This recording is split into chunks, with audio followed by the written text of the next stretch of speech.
Michael said he'll be here by 6:10. Okay. What's that? Yeah. Ooh. So. Oh, Veronica, you didn't have to do that. Thank you. Oh. What about my birthday? I'll sign it. Okay. Yeah, it's not under there. I thought I had it.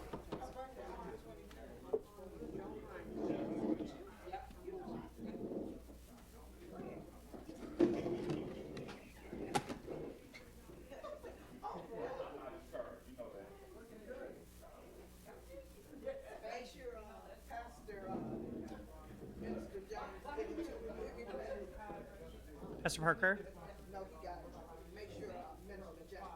Okay.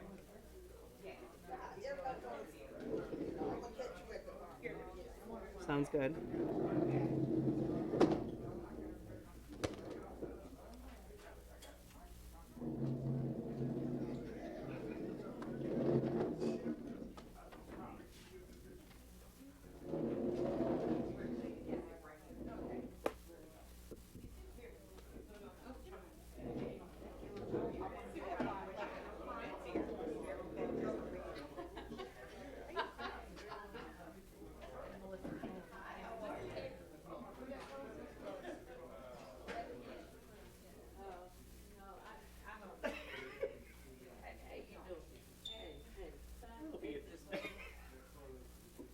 Don't start today.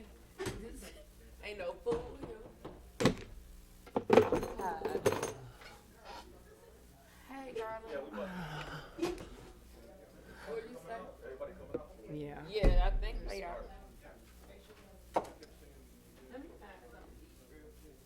We got it. We're about to. Y'all got four. I'll be right back. Oh, you didn't have to do that. Thank you. Thank you.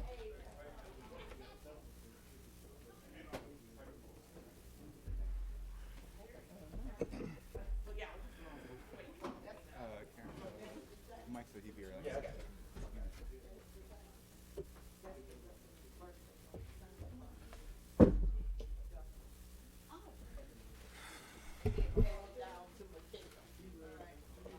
Here's a birthday card for Gretchen Whitmer. I would imagine she's like a. Speaking about birthday cards, who's there?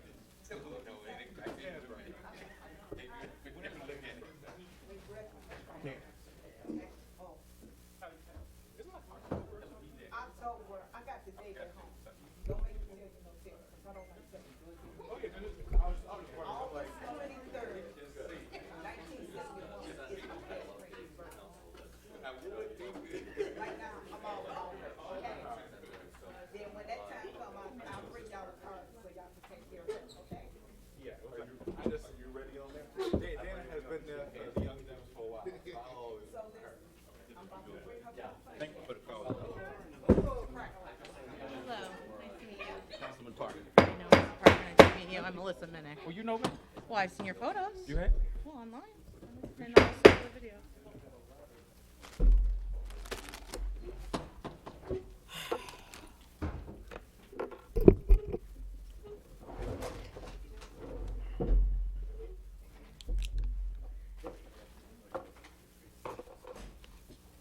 Good evening, everyone, and welcome to the Pontiac City Council meeting for August the 4th, 2022.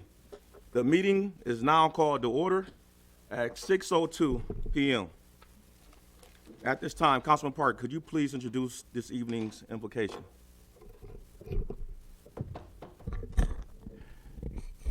Thank you, Brother President Pro Tem. I would like to introduce everybody, the Reverend Marvin Nevels of the Hopewell Missionary Baptist Church. He will come with our invocation for this evening. Good afternoon. Thank you, Councilman Parker. Let us pray. Eternal Father, we pause just to say thank you. Thank you for all that you've done. Thank you for what you're doing right here in the city of Pontiac. Divinity Father, we ask that you bless this meeting, Divinity Father. Let us operate with excellency, dear Lord. But Divinity Father, whatever our goals are, Divinity Father, we ask that you let us remove any of our feelings out of it, Divinity Father, and do what's right for the city and do what's right for the nation. And Divinity Father, we ask that you bless and continue to watch over our leaders, Divinity Father, watch over the mayor's office, watch over our mayor. And we just want to say thank you for all that you're doing. Divinity Father, I ask that you touch the seniors here in the city of Pontiac, watch over them, guide and lead them, give them protection, Divinity Father. But Divinity Father, I ask that as we return back to school, that you watch over our students, Divinity Father, and whatever's on the floor, whatever's on the minutes today, Divinity Father, I ask that you bless it right now, dear Lord. Divinity Father, whatever projects that we have going on here in the city of Pontiac, I ask that you bless them right now, dear Lord. Divinity Father, whatever you place in our hands, I ask that you make us better stewards over it, dear Lord. But Divinity Father, I ask that you bless this meeting, dear Lord. We cannot operate individually. We have to operate as one, dear Lord. And I ask that we just be respectful for one another, Divinity Father. We might not all agree on the same thing, dear Lord, but I ask that we just move in the same direction, dear Lord. And Divinity Father, we ask that you have your way. And Divinity Father, when we leave this place, those that's coming here this afternoon, we ask that you give them traveling grace, dear Lord. Watch over our city, watch over our community, watch over our surrounding areas, dear Lord. And we just want to say thank you for this day and for this minute and for this hour. I give you all the praise and the glory. In Jesus' name I pray, amen. Amen. Amen. Please rise for Pledge of Allegiance.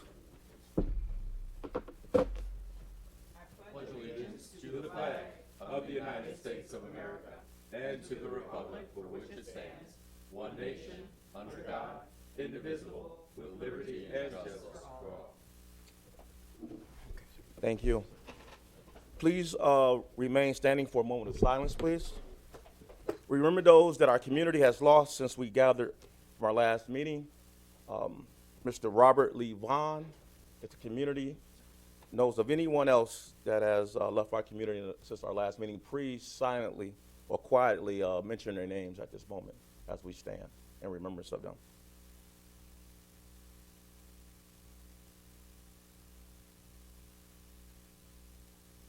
Thank you.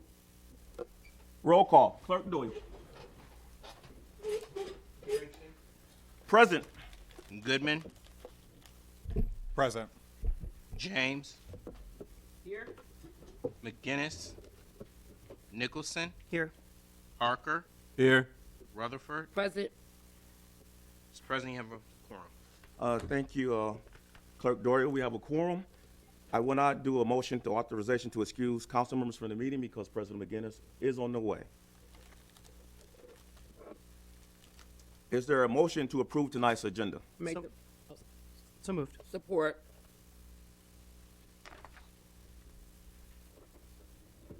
Motion has been moved by Nicholson and second by Rutherford. Do we want to make any amendments to the council? The council want to make any amendments tonight? Rutherford. Yes, I want to make the amendment that we move public comment up because we have so much we have to do with the audit and we don't want to keep the people here all night tonight. Well, the public comment is, the meeting is after the public comment. Oh, I didn't know. I'm sorry. I just want to make sure they ain't going to be here all night. So No, I withdraw that. Sorry about All that. right, thank you. So just to clarify for the public that public comment will be before the closed session. Yes, public comment is before the closed session Okay. tonight. Thank you. Thank you. So a motion has been moved by Nicholson and second by Rutherford to approve tonight's agenda. Roll call. Actually, any discussion? If you're hearing none, roll call. Goodman, Yes. James, Yes. Nicholson, Yes. Parker, Yes. Rutherford, Yes. Arrington. Yes. 6 yeas, no nays. Is there a motion to approve the consent agenda for tonight? So moved. Support. It's been moved by Councilman Goodman, supported by Councilman Rutherford, that we approve tonight's consent agenda, and there's no discussion on this item. Roll call, please. James, Yes. Nicholson, Yes. Parker, Yes. Rutherford, Yes. Arrington, Yes. Goodman. Yes. 6 yeas, no nays. All right, thank you. We got a couple of important special presentations tonight. We will start with Roadkill Woodward Dream Cruise updates from Donovan Smith, our city planner.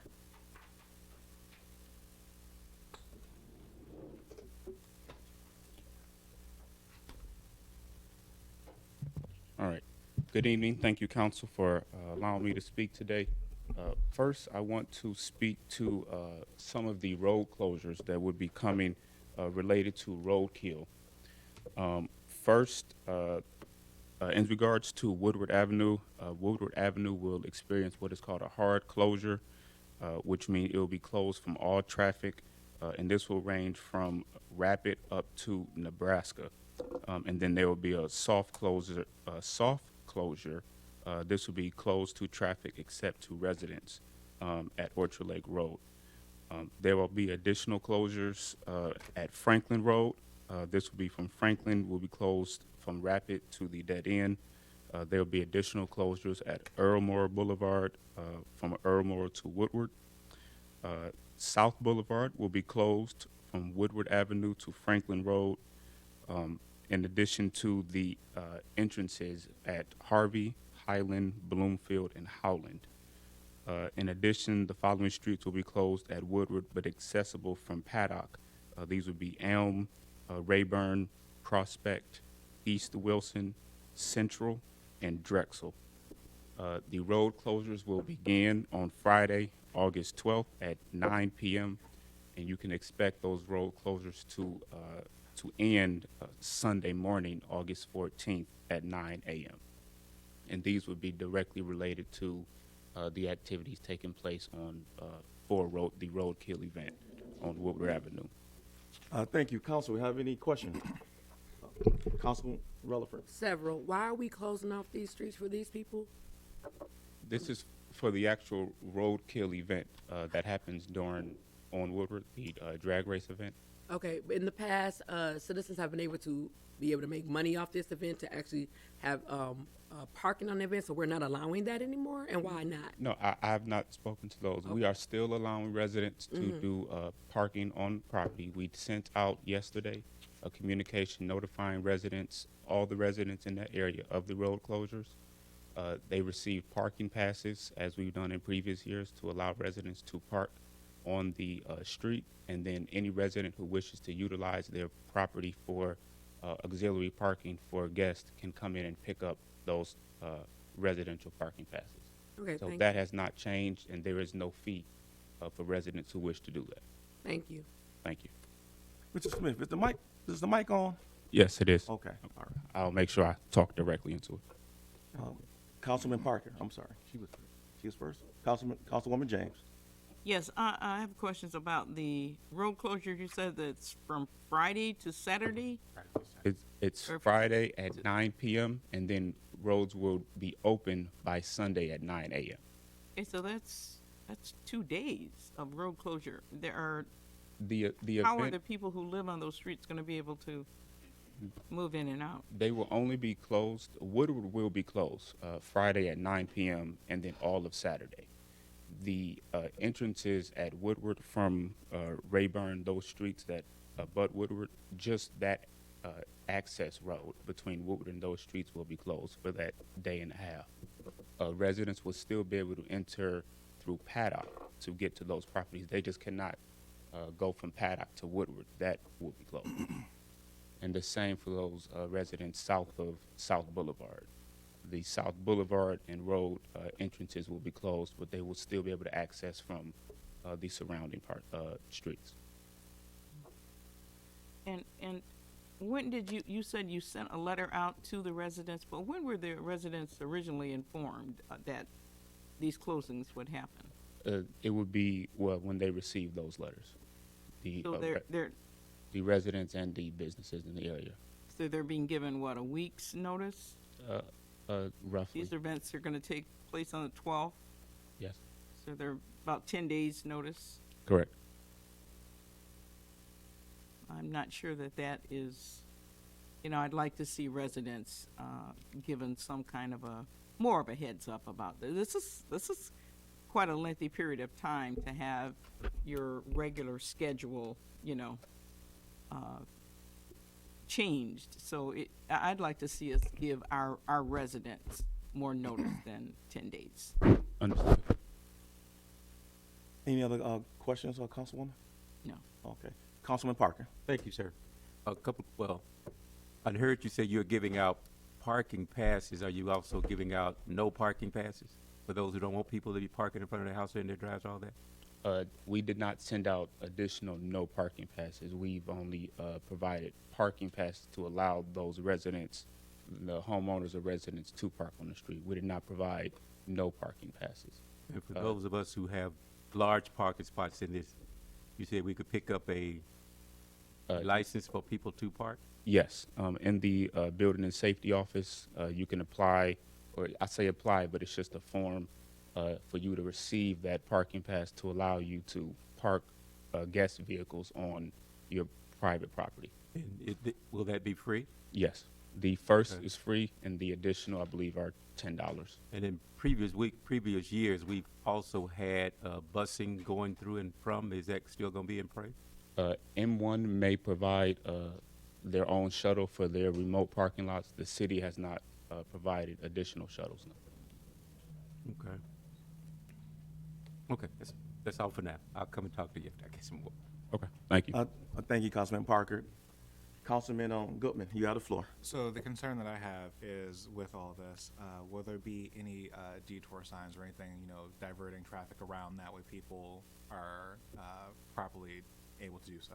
Yes, when DPW provides the closures but they begin to set up the closures, they will provide signs in advance that will notify those residents that these closures are coming. So those will be visible on the streets and sidewalks. And then when the actual closures happen, there will be additional signage to notify residents that these areas are closed. Is there any current efforts to put out a map preemptively of what's being closed off, similar to existing road construction that's happening in the city? Yes, included with that notification is a letter that addresses the closures, and there is also a map that shows where each closure is. And then we will also be including that map on the website and possibly the Facebook. So to clarify, is it not up already? I'm sorry, can you say that again? So to clarify, so that map hasn't been completed and uploaded yet, has it? It has been completed. It has not been uploaded yet. Is there any timeline on that? Just because to Councilwoman James's point, trying to make sure that there's as much notice as possible. Yeah, it will be uploaded tomorrow. Okay. Yeah. That's all. Thank you, Councilman. Councilman Nicholson. I have to say, I hate what this event does to our streets. I find it, it to me makes it feel like I don't know another city that would allow this. It's very frustrating to me to see the aftermath, especially the condition of some of our roads. To then do this on the main thoroughfare into our city, I wish that we had a greater opportunity to deliberate on this event in totality. My concern, though, immediately, because it seems like we don't have that opportunity, is there are a couple of small business owners that are in this stretch. In the past, they've been very upset and frustrated and went to the press about not having access to their buildings. I mean, especially there's a boat storage that's there in prime boating season. They can't get boats in and out. I get that it's only 2 days, but it is a weekend. And then also, there's a piano storage that's right there. The old Avila Music has their piano storage. So deliveries on that weekend, they're shot. Have they voiced any concern recently? Has that been resolved, or? Recently, we have not heard of any concerns, but we can follow up and work with them to alleviate any I concerns. prefer not to hear about it in the Oakland press again. Understood. Thank you. Thank you. Any other questions, Councilman? No, thank you. I appreciate it. I have one.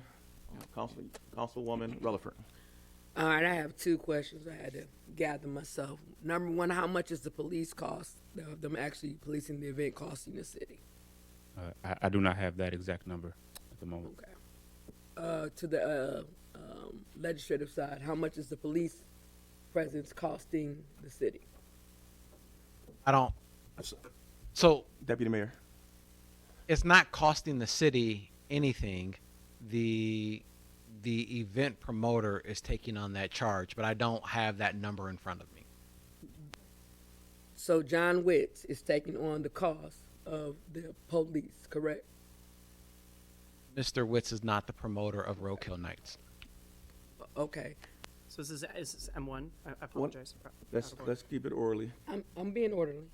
Okay, so I'm asking, is it in writing that we are not taking on the cost of the police and the fire department and all that? Yeah, Deputy Mayor. Yes, Councilwoman. May I get a copy of that, please? Yes. Thank you. Okay.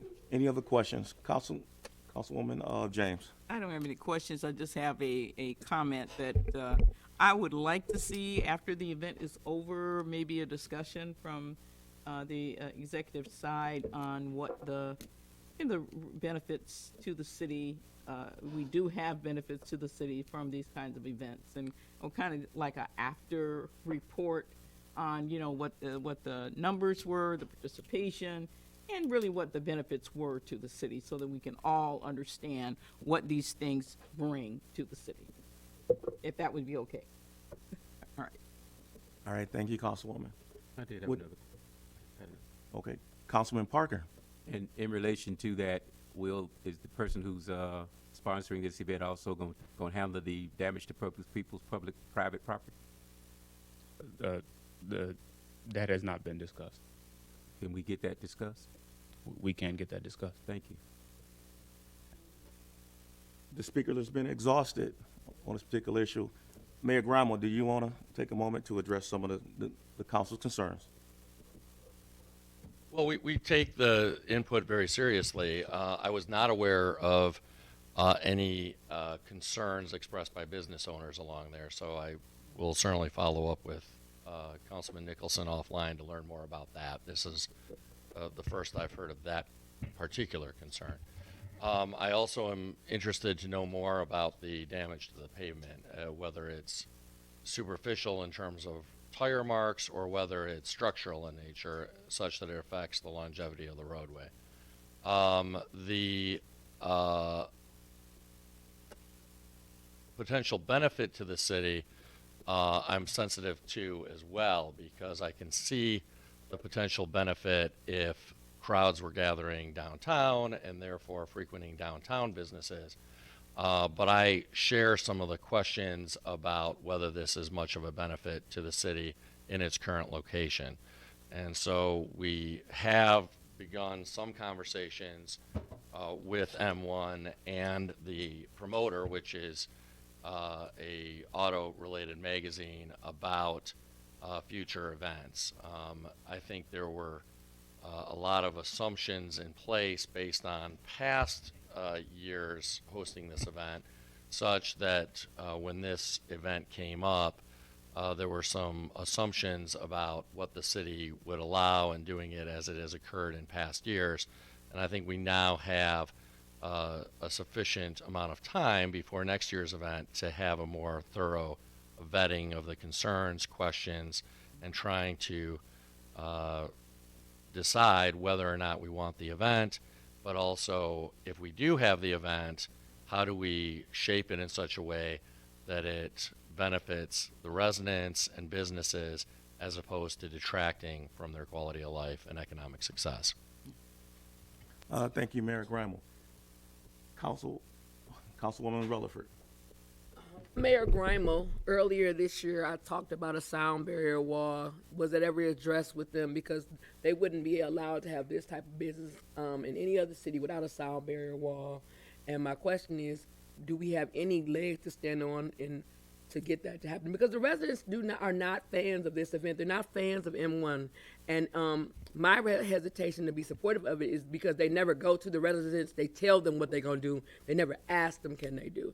And I think it's a disservice to cut off all the streets. And I think it's not cool for them not to be able to have a willing participant. It's like they never want a partnership. They just want to be able to, a dictatorship. And so my question is, what are we going to do to change the climate and the temperature of the relations with M1 and District 1 to you? Well, the sound barrier wall would not have any impact on this event because this event occurs on public streets. I understand. So you said that a community would not allow this event to occur without a sound barrier wall. What I mean is I don't understand the question. Okay. Hold up. Please bring it back to the chair before y'all continue conversation. Okay, I'm Thank you. sorry.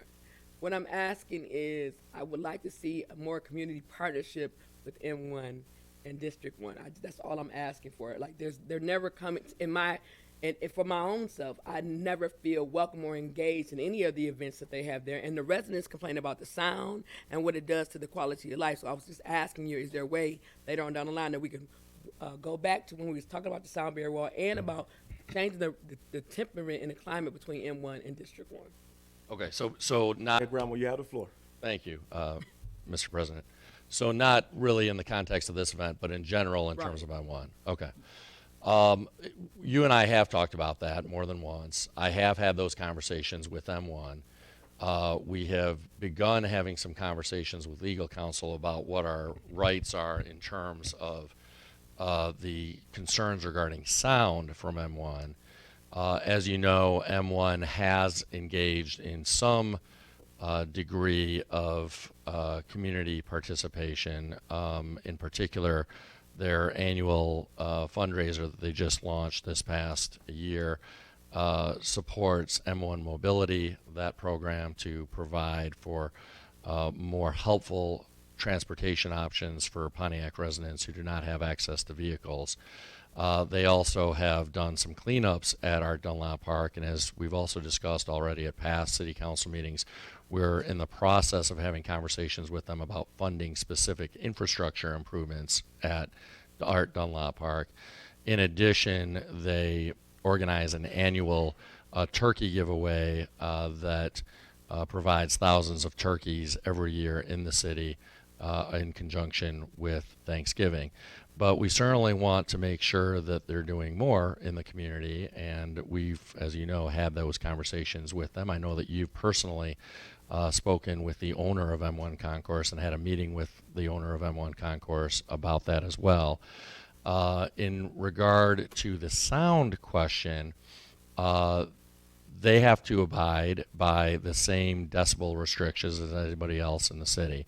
And we're currently in the process of trying to obtain equipment that can actually test and measure decibels, not just for M1 Concourse, but to properly enforce all sound ordinances in the city, because that really is the first step. For whatever reason, past administrations, both elected and the emergency manager, allowed that facility to be built there without a sound barrier.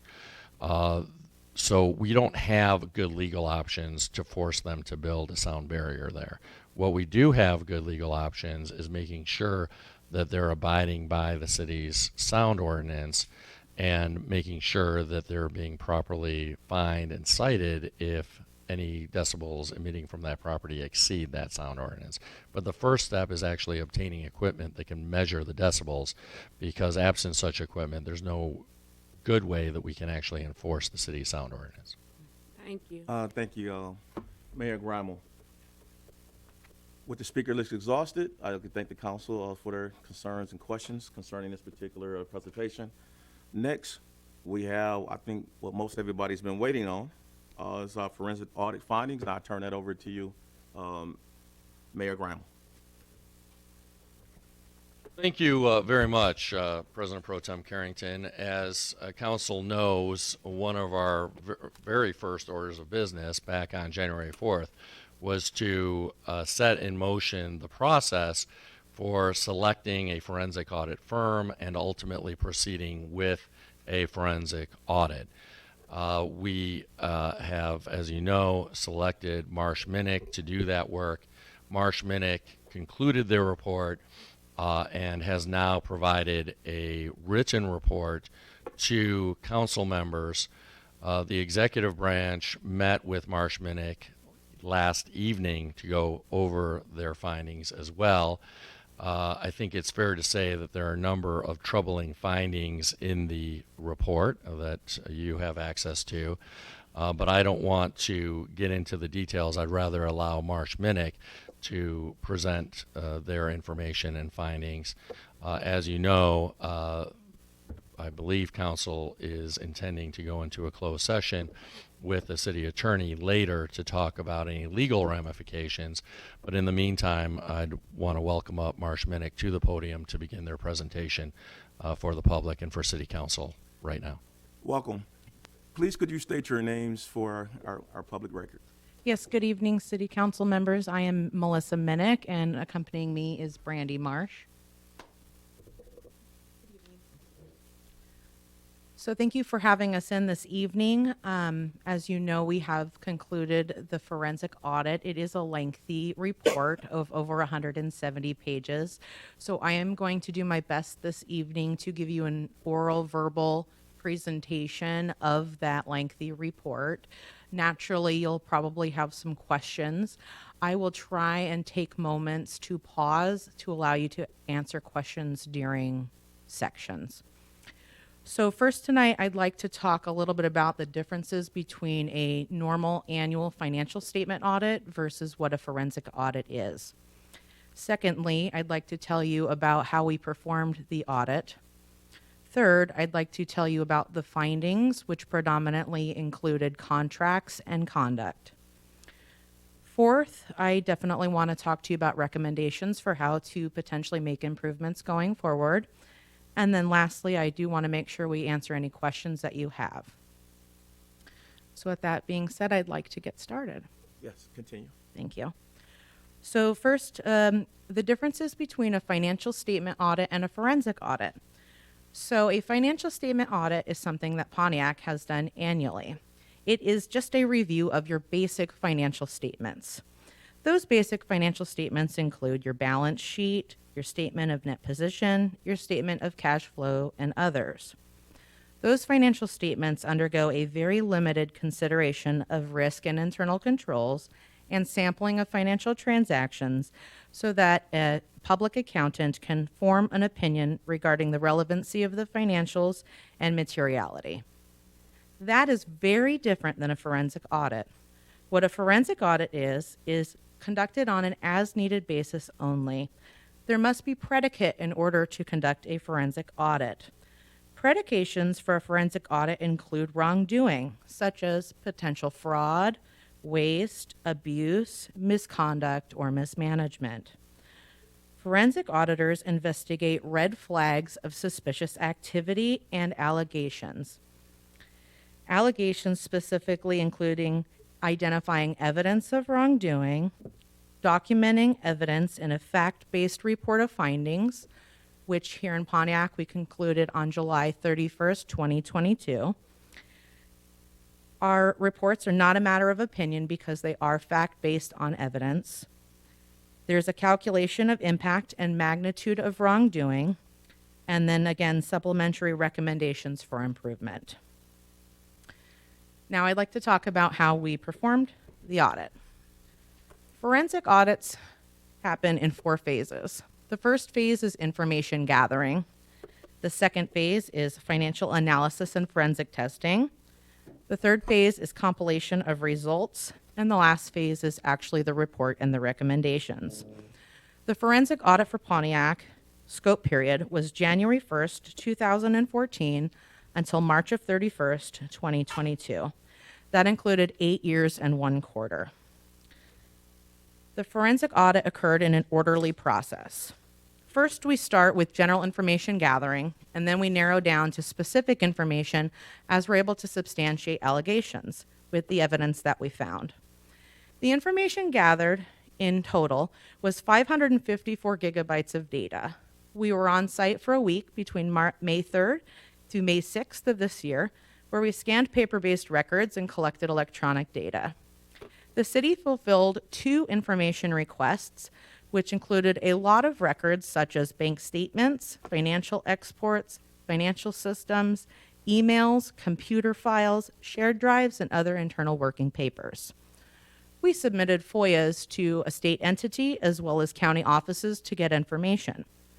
We interviewed 52 individuals who were current and former employees, officials, leadership, management, contractors, vendors, partners, and citizens.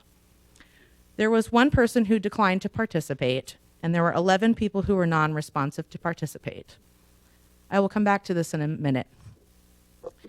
Additional information that was obtained came directly from the people we interviewed, where they provided us with additional evidence. We used online as a resource for evidence, such as the city's websites, where we could look at the agendas, packets, meeting minutes, official public video, and in past cases, transcriptions of meetings. We also looked at news and social media, and then other investigative queries. The information gathering was extensive. So once we gathered information, what we did is we compared those to the allegations, and then we identified the risks with the information that we had. And what we found was there were problems with contracts and conduct. With that, we compiled those resorts into the report I'm going to talk about this evening. We also performed fact-checking by re-interviewing individuals we previously had met with, and then also contacting other individuals and finding other pieces of information to substantiate our conclusions. So I'd also like to talk about an email that was received a little bit earlier today to council members. So the one person who had declined to participate was the former mayoral office holder. We contacted them in June and asked them to participate in the audit. Particularly, a 1-hour interview was requested for participation. Unfortunately, the former mayoral office holder was not able to make themselves available for a 1-hour interview and eventually requested questions in writing. We provided them questions in writing at the beginning of July. We gave them several weeks, 2 weeks, almost 3 weeks, to respond to questions in writing, and then those questions, some of the questions, had a response today, earlier today. So I just wanted to point out that the one person who did not participate, they did eventually today provide a response. However, it was after the conclusion of our findings. So their response was not included in our consideration of the audit. So with that being said, next I'd like to talk about our findings. Is that okay, President? Yes, yes. Thank you. Okay. So, contracts. And if I pause for any reason, it's because it is a lengthy report and I do want to make sure that I cover everything. So, findings. So, contracts. There were problematic contracts that were in conflict with the duties of the former mayor, finance directors, and city attorney. Those were the 3 most critical roles that had duties for purchasing and contracting processes as detailed by the city's charter and municipal codes. What we have done in our report is provide examples where we found problematic contracts. The first example, we're calling Firm 1, had worked with the city from 2015 until 2022. Problems started to arise around July of 2018 when former city council had approved a resolution for staffing services of just over $67,000. That was for 6 different positions that the city was looking to recruit for. Unfortunately, those 6 positions that were being recruited had changed. There were actually 4 iterations of changes that had occurred to the recruitment after City Council had approved the resolution for those funds. In total, 3 of the positions were not filled that City Council had originally approved in the resolution. That was the first problem with firm number 1. In addition to that, one of the position changes that was tried to be made was for the appointment of a city clerk. The former city council president emailed firm 1 and let them know that the city clerk is a position filled through the city council, and so they did not have authority to recruit for those positions. Nonetheless, further changes did happen to the recruitment process. And as I said, ultimately 3 positions were not filled that city council had approved.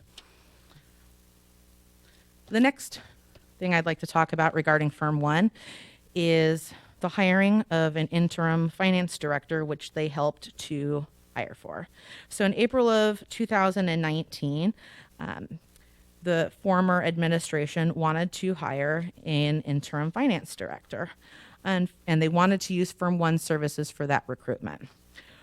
When the city council was asked for approval of the funding, that funding was declined. The next day after the decline of funding, the former mayor contacted the former HR director and indicated that they still wanted to move forward with the recruitment of an interim finance director. Eventually, that interim finance director was brought on board and city council voted not to confirm them. After non-confirmation, that person still worked for the city for several months.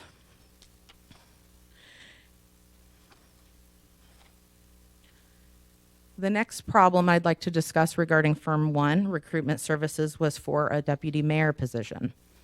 The deputy mayor position was in November of 2020.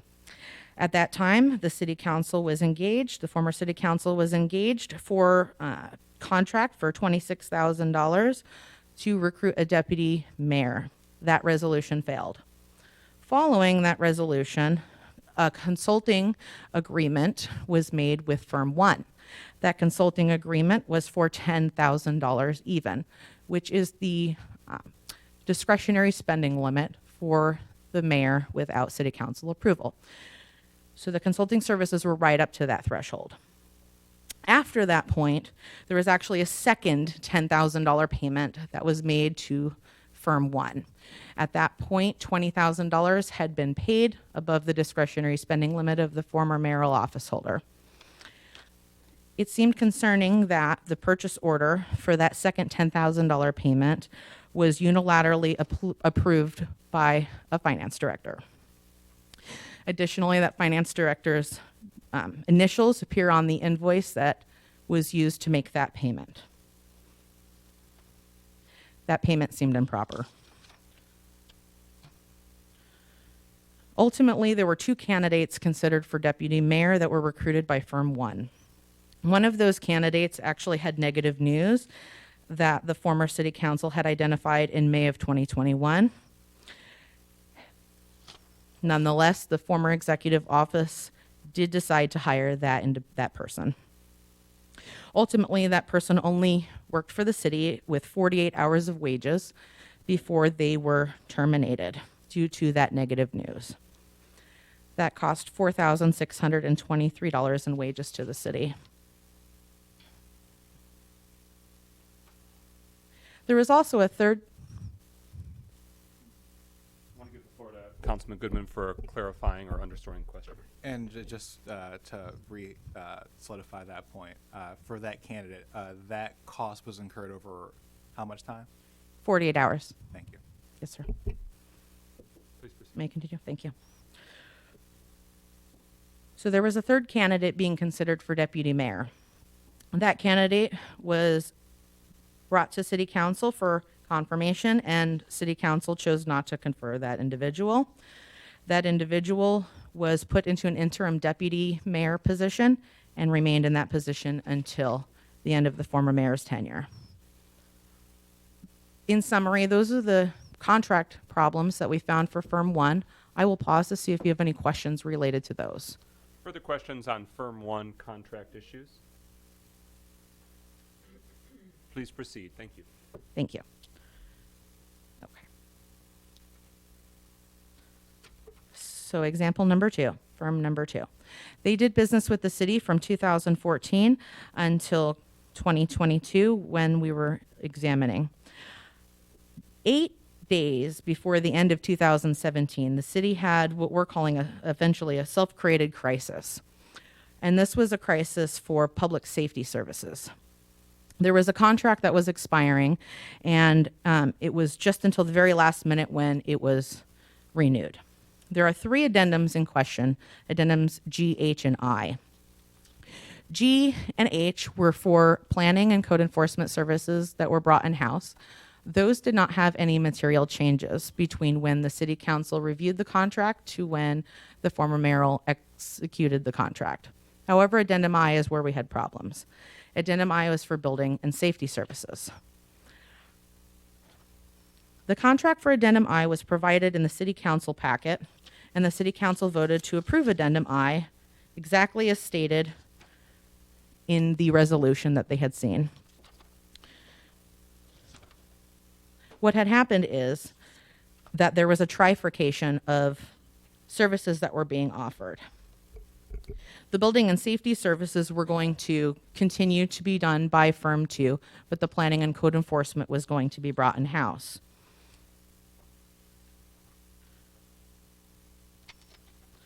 When Addendum I was presented to City Council on December 5th, 2017, it was provided that the addendum to be executed and made it effective as provided above. It was very specific language that the contract was supposed to be for $135,500. Unfortunately, that contract ended up being more than $135,500.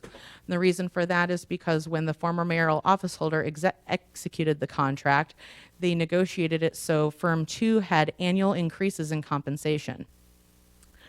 They had annual increases in compensation over multiple years that City Council did not approve of. Additionally, there was a provision in Addendum I that was added, and it had to do with peak loading compensation, which effectively allowed the firm to renegotiate more money from the city for large projects over $1 million.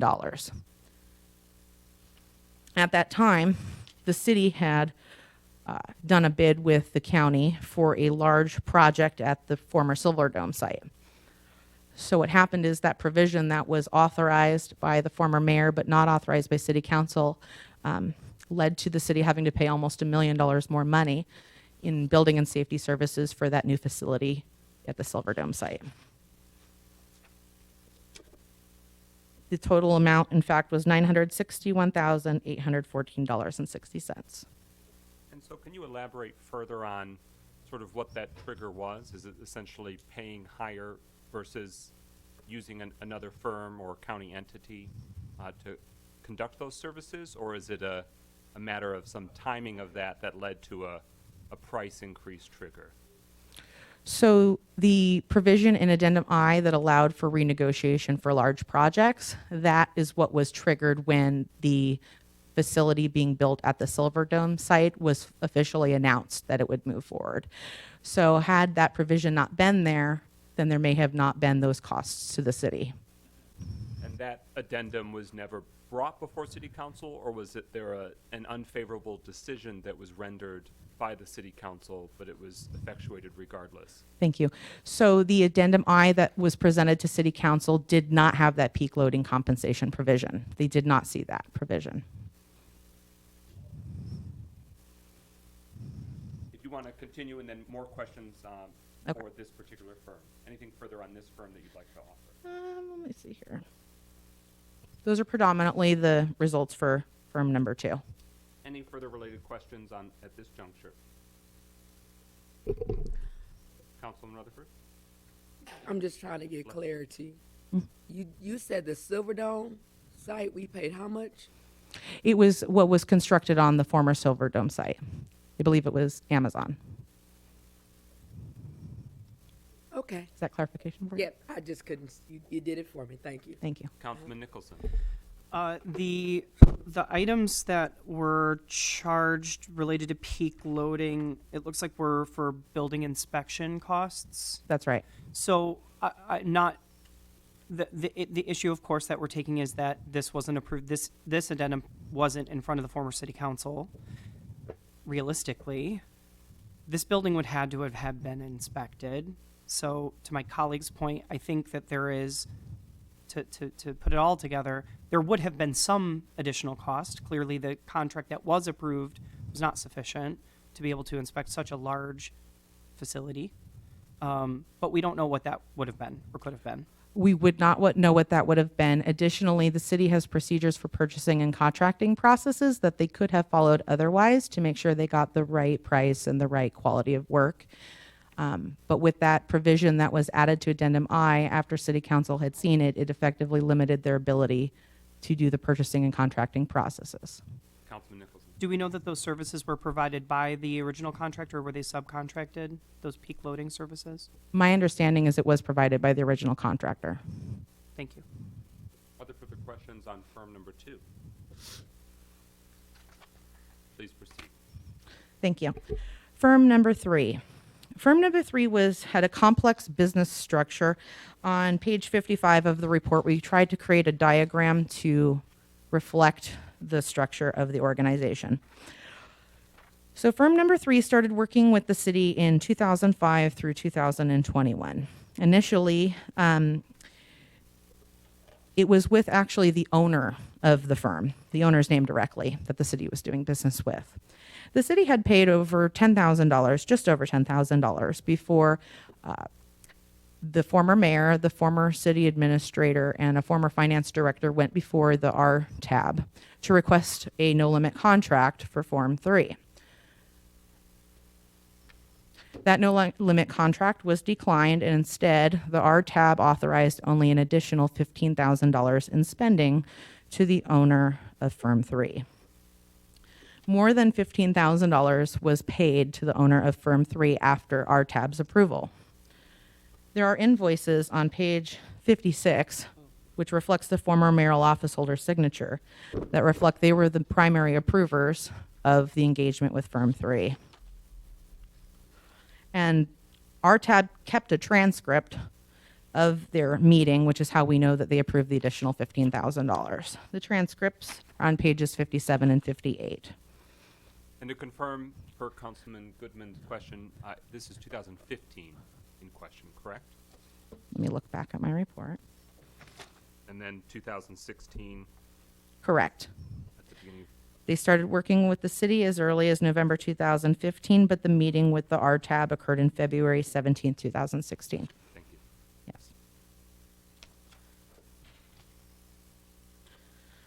So in total, what we found, and there is a table on page 60 at the top, the former administration had overspent TAB's authority by $1,382, and that was specifically for pension-related services.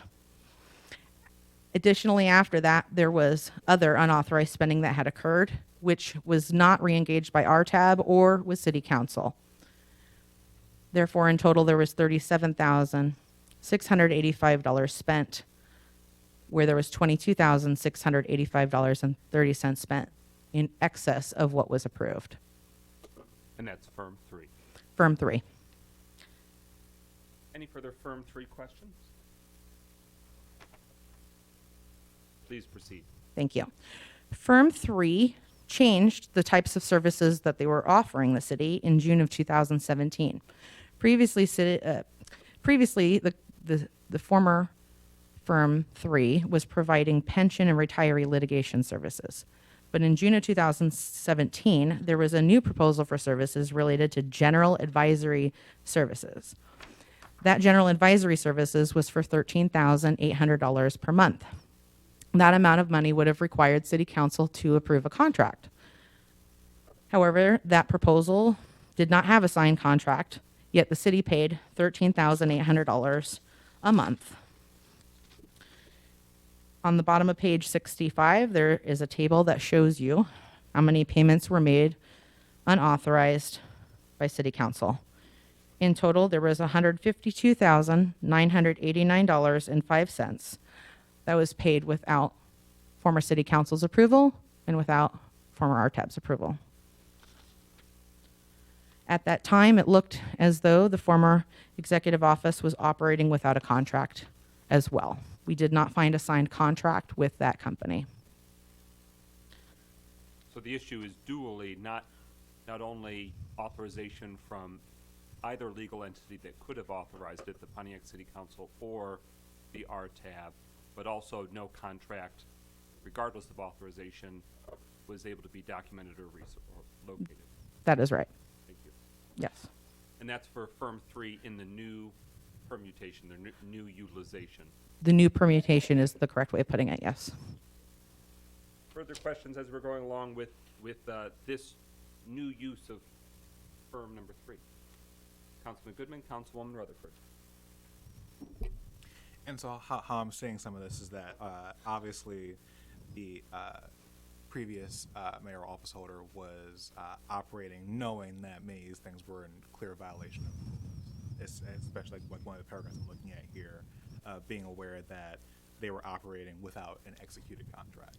Yes, it was a problem. They were operating without an executed contract, yes. Okay. And I guess to ask the question of like knowing intention that they were doing so, knowing that they didn't have a contract and the liabilities that come with that. One of the duties of the mayor is to sign all contracts with the city as far as their awareness. And as part of our investigation, the former mayoral office holder had written an email to I think many of you.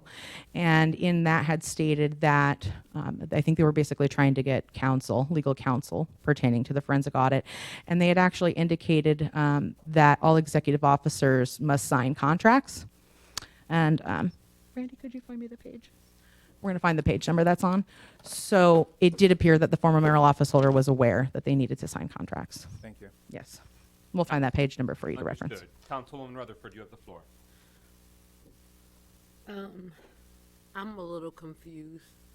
So, just for clarity's sake, we paid $13,800 every month.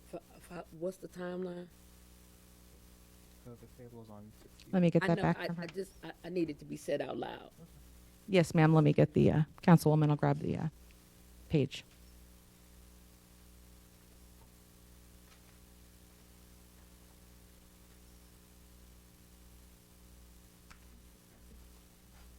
Pardon me one moment while I find that. Word. Sure. In July of 2017, $13,800 was paid.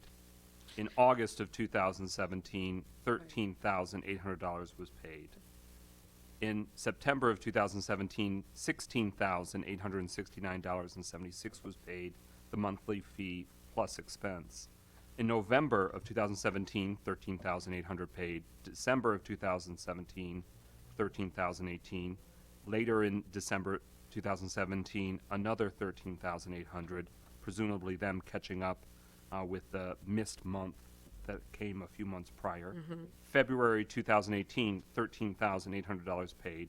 March of 2018, $13,800 paid. And then there's prorated monthly fees and a partial payment of a monthly fee, respectively, in May of 2018 for $3,942.66, and in July of 2018, $6,500. In addition, in the beginning of this table, it shows at the top 2 June 2017 payments. One's a monthly fee plus expense. The other is a monthly fee plus OPEB expense.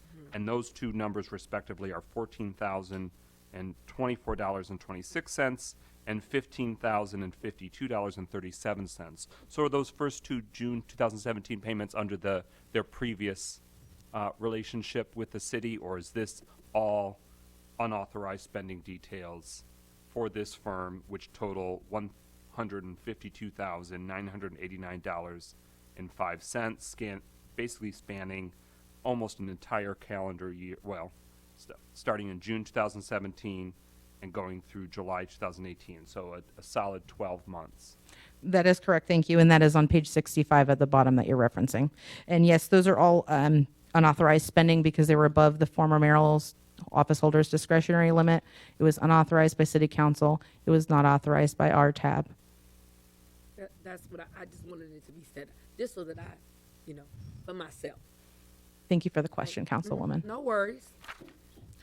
And then about the other question before regarding awareness of the former mayoral office holder and their duty to sign contracts. On July of 19, 2022, that former mayoral office holder emailed a letter, as I stated, I believe many of you were on it. And in that email, it said, quote, "Since the mayor of the city is required to sign all contracts of the city, I am awaiting your communication to execute an engagement letter with the city." Yeah, I read it today. Thank you.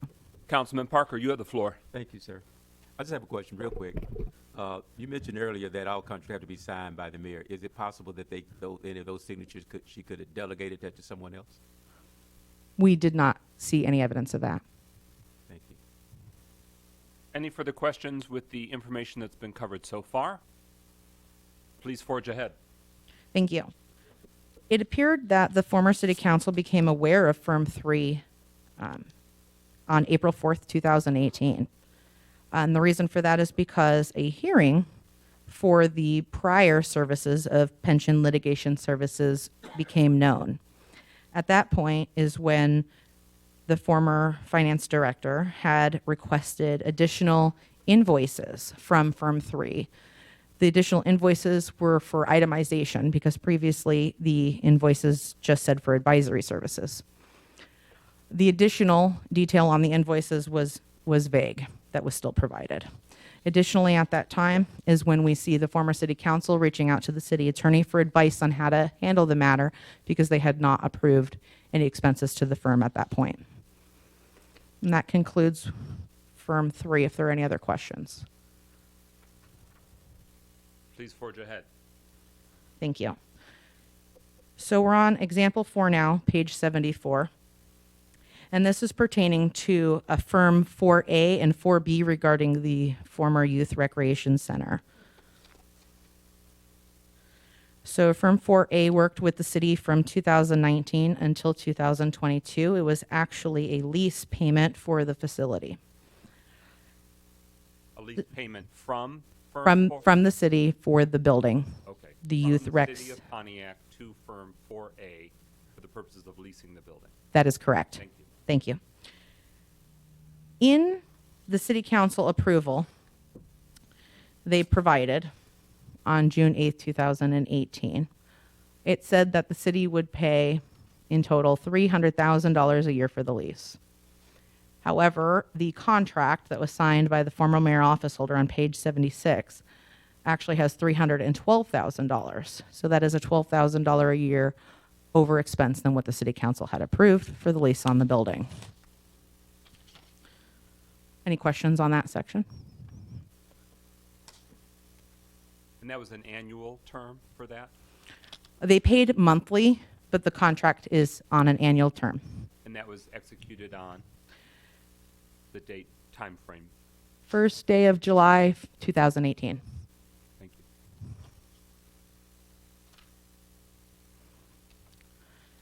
you. Okay. So in July of 2019, there was a change to programming services at the Youth Recreation Center, and this is where firm 4B comes in. The former youth recreation manager had quit under difficult situations. The salary of the former youth rec manager was $57,200. And it appeared the former mayoral office holder chose to instead replace the employee by outsourcing to firm 4B for programming services. There was an MOU signed with firm 4B related to that services for $57,200, and that MOU was not brought before City Council for approval. There were communications, however, from the executive office related to firm 4B's services. There was a launch announcement and other communication related to their programming. It just appeared that the MOU was not authorized by City Council.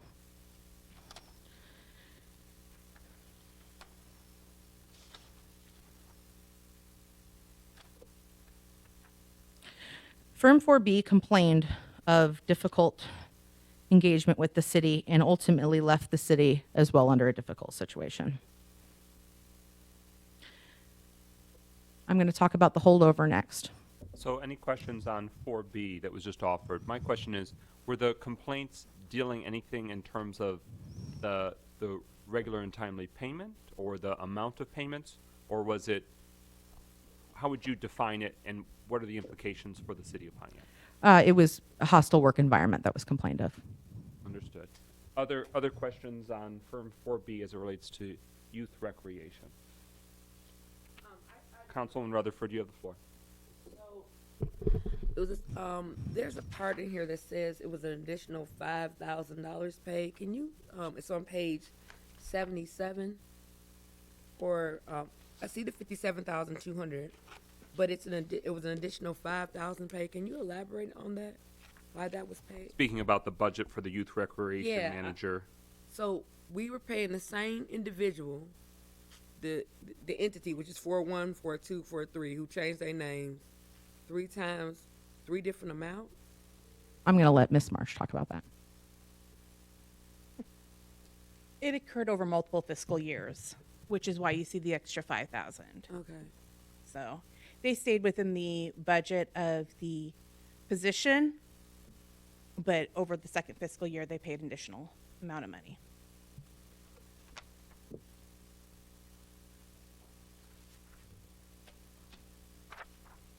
Any further questions? No, thank you. Thank you, Councilwoman.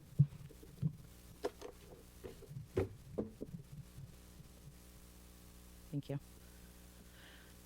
Next, I'd like to talk about the Youth Recreational Center preparing for closure. The former city council had chose to not renew the lease and also not purchase the building of the Youth Recreational Center. At that time, the former mayor and executive office had directed a study to be done to locate other facilities. It was identified by the city workers that it was humanly impossible for those other locations to be used for the youth recreational services. It appeared the city was using pop-up services for the youth programming at that time, and that appeared to be a suitable replacement until the city had found a building that was appropriate to use for youth recreating going forward. After City Council had disallowed the approval of renewing the lease or purchasing the building, the former mayoral office holder continued to use the Youth Recreational Center for events. On page 89, at the top, you will see a copy of the section of the lease that we're talking about, which is called holdover. It says that a holdover was in the event of a contract default, the event of a default. So by the city remaining at that center past the end of the lease expiry date, they actually had defaulted on a contract. At the bottom of that page, you see a letter from the owner of the building indicating to the city that they have engaged the holdover provision of the lease and that the city could have been charged 150% of the monthly lease rate as a result of the default on the contract. The lease owner chose to not increase the rent for 2 months. That was in July and August of 2021. However, the owner of the building said this one-time waiver shall not be deemed as an extension of the lease or a waiver of any rights. So all of the months that the Pyrex Center was open after City Council had disallowed the purchase of the building or the lease renewal appeared improper.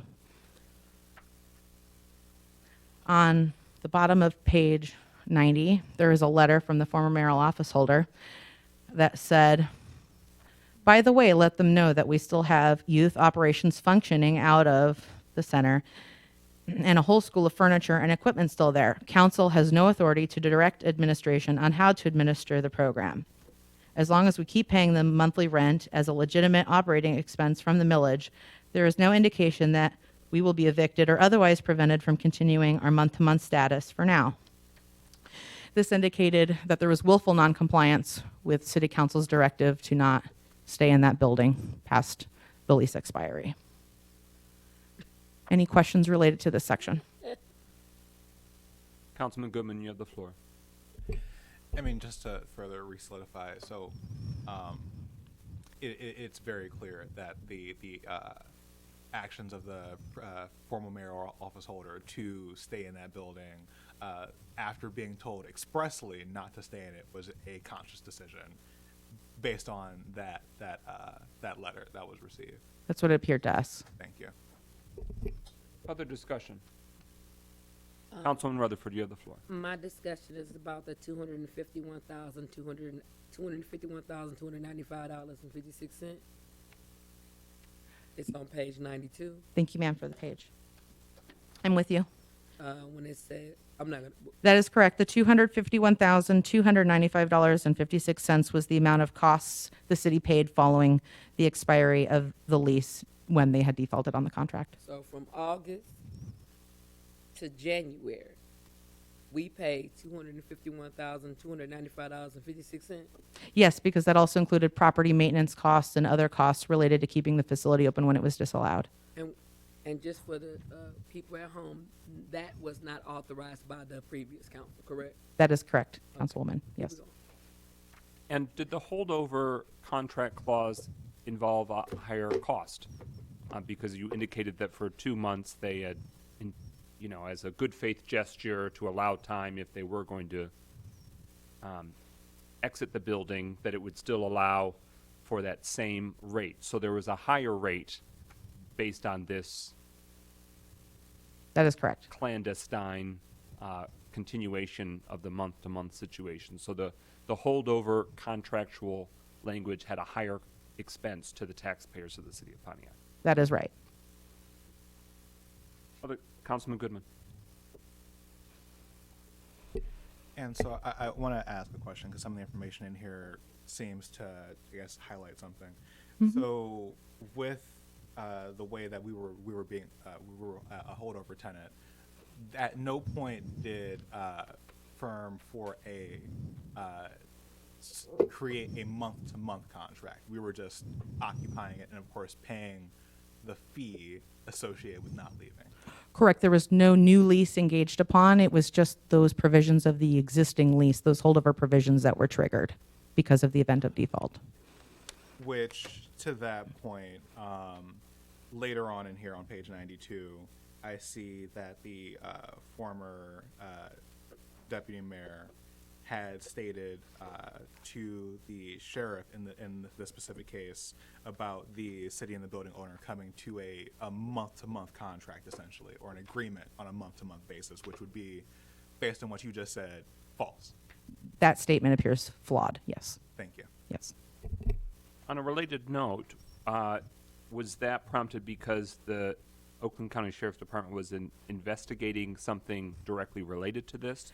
Or did it come up in a sort of tangential related matter they were pursuing? My understanding is the sheriff was called to the Youth Recreational Center because there were services happening at the building on that day when there were services not supposed to be happening at the building. Thank you. Are there questions on the information that's been deliberated upon at this point? Please forge ahead. Thank you. Next section is conduct, starting on page 94. There was reoccurring evidence of conduct indicative of improper managerial practices and conduct lacking of prudence, reasonable judgment, and decision-making. Instances that were problematic included public records being removed from the executive office on January 31st, 2021.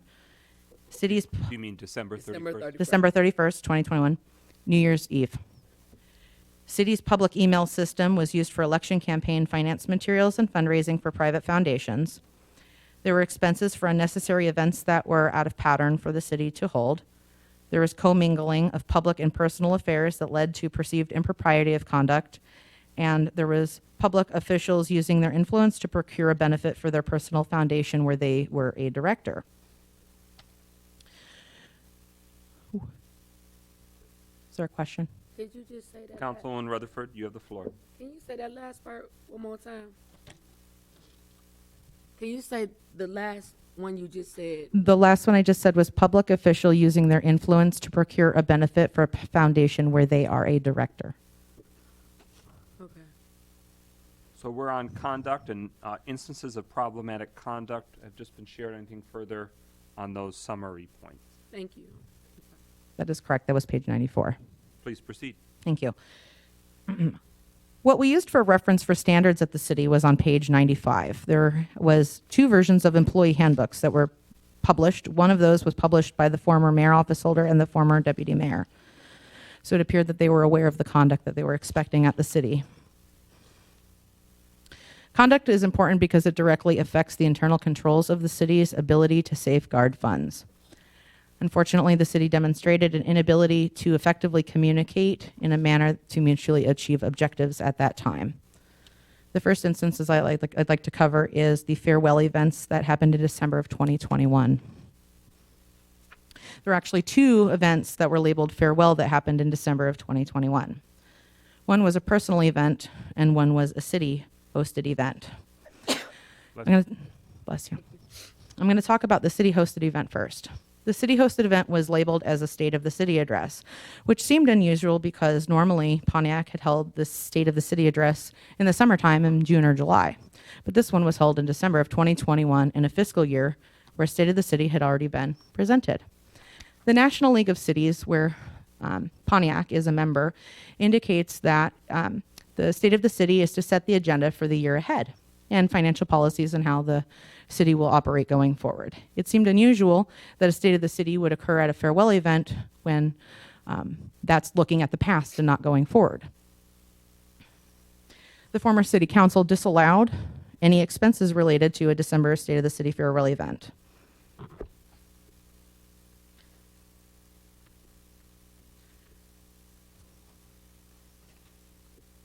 What we found on page 101 is that the expenses to the city they paid for the December State of the City event was $50,441.88. All of the charges were under $10,000 within the mayor's discretionary spending limit, except for the event space that was used for the December State of the City event. That event space was for over $10,000, and City Council did not approve of that expense. The facility rental was $23,005.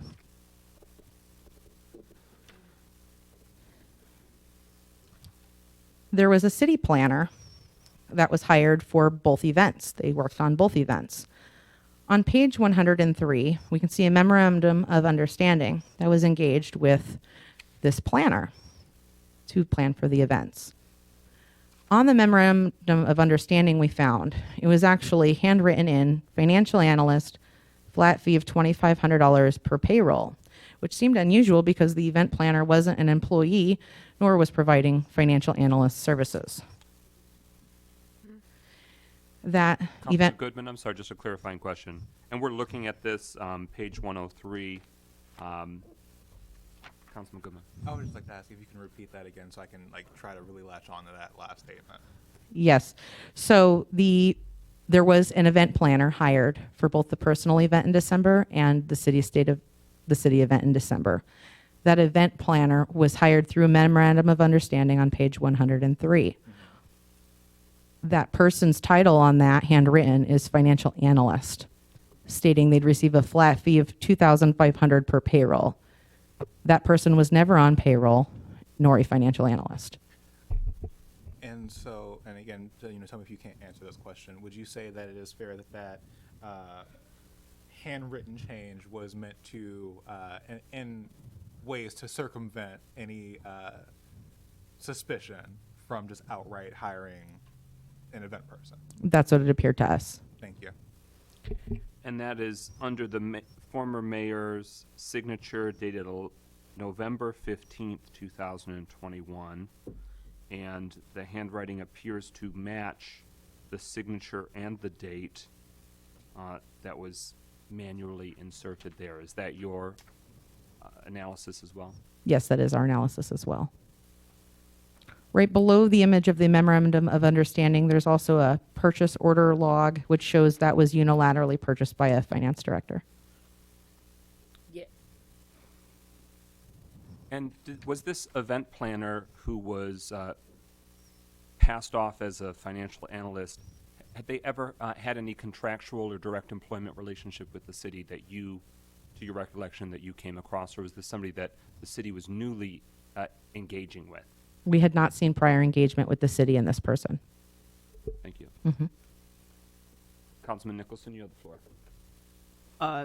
Were there any year-end tax documents issued to this individual? Was there any notations in that as far as what the relationship was? Or I'm going to let Ms. Marsh answer that.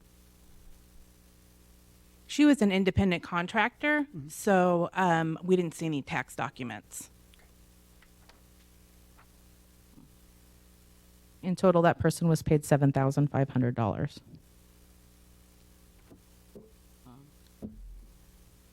Councilman Goodman and Councilman James. I just want to ask, do you have an, unless I'm like missing in here, what timeline that cost was incurred over? Yes. For the planner specifically? Yes, please. I'm showing Mid-November. Okay. I would say it was about the 27th of November, right after Thanksgiving, to the end of December. Thank you. And I see a line here. The former mayoral office holder approved 3 invoices totaling $7,500 on December 29th, 2021. So that is related to this same? That is right. Yes. Okay. Yes. So December 29th, I'll have to check to see what calendar of the day of the week that is, but these are the last remaining hours of that expiring mayoral term. Councilman Nicholson?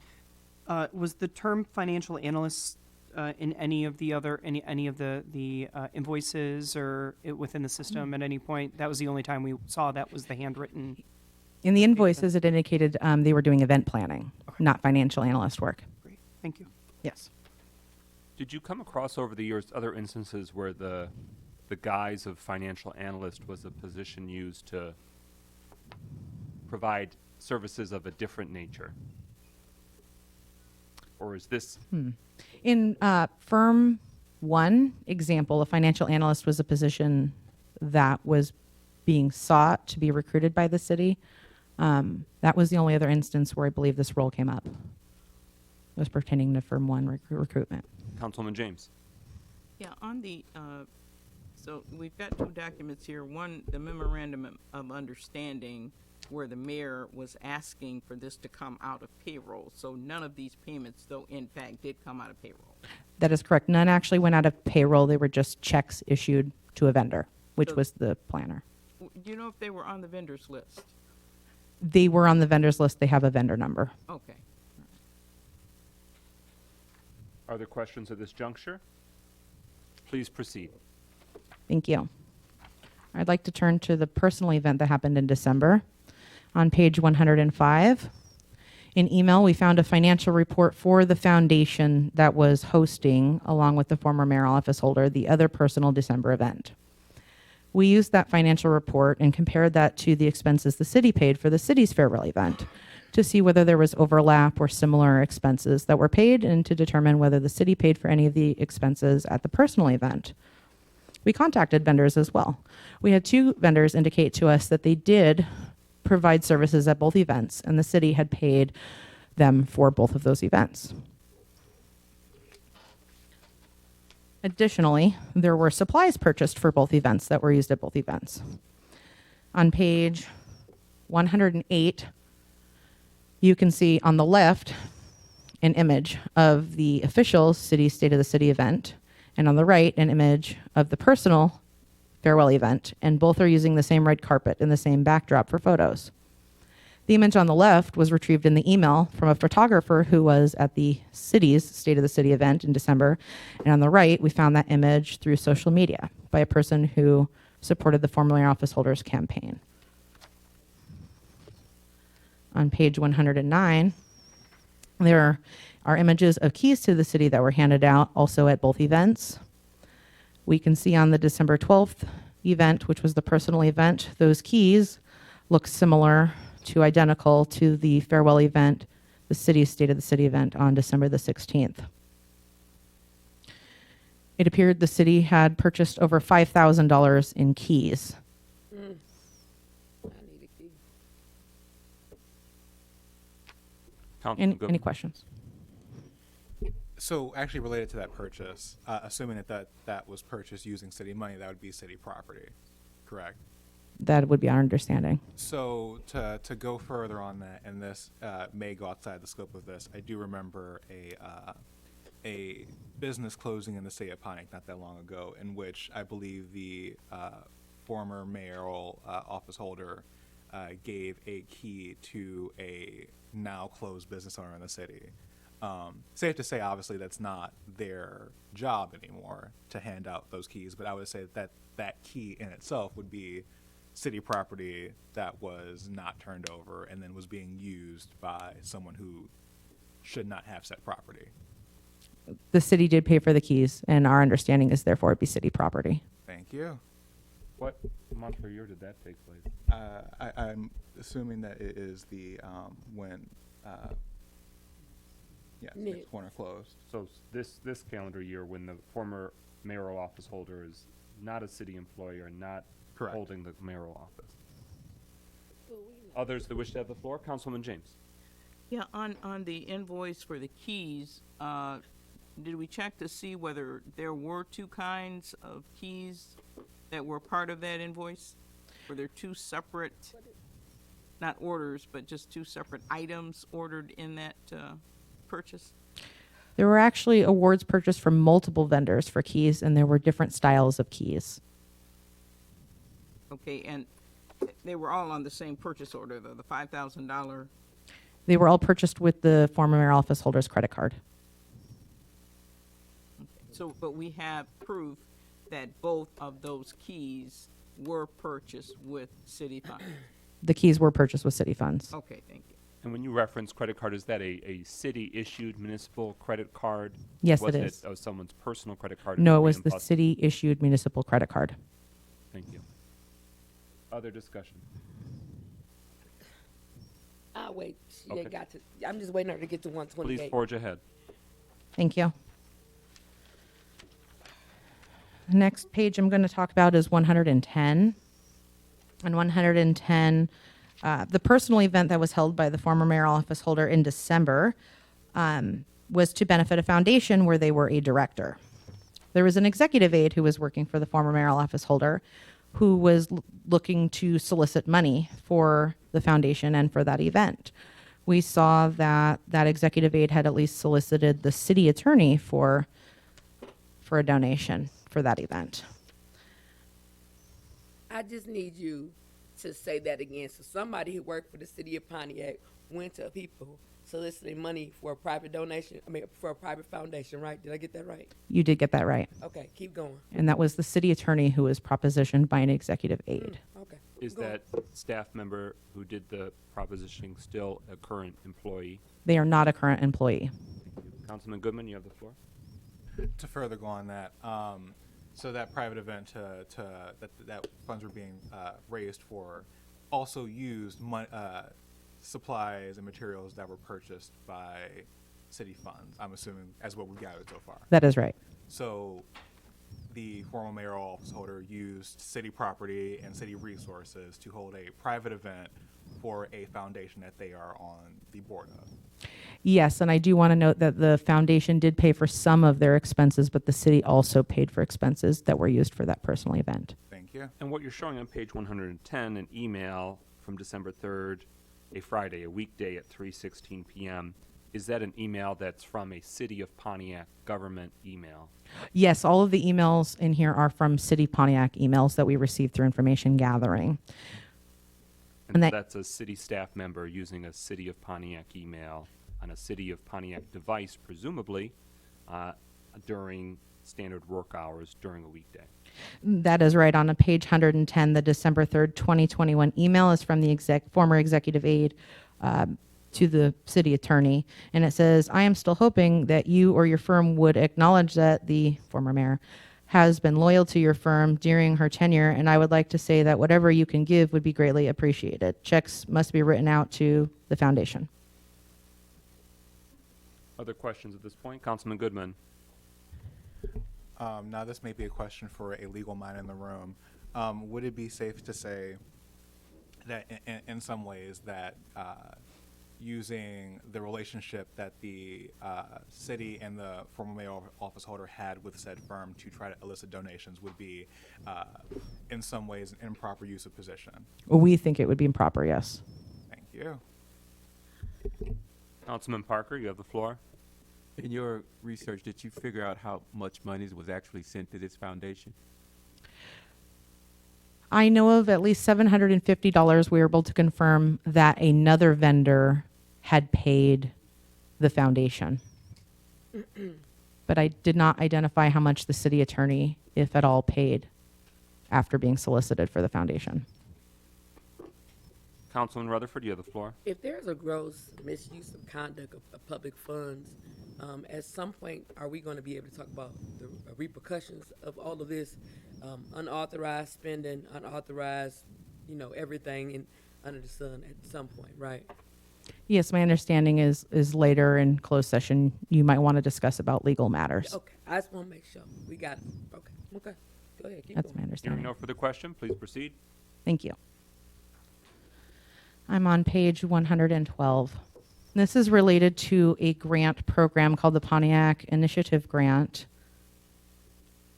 In the year of 2022, there were grant applications received by the Pontiac, and it's actually May 8th, 2020, the Pontiac Initiative applications were received for grants. They were actually due at midnight.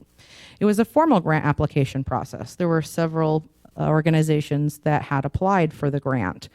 The grant applications had gone through a committee called Pillars to rank them and to vote them to determine who was awarded the grant.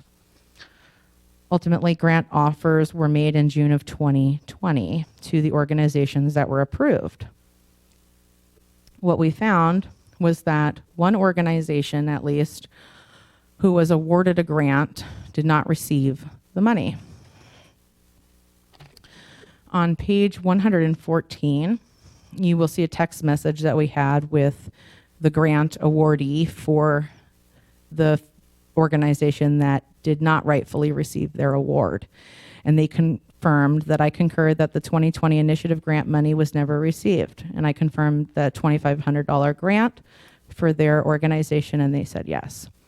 I also talked to them on the phone and orally confirmed my understanding with them as well that they never received their grant money that they were awarded.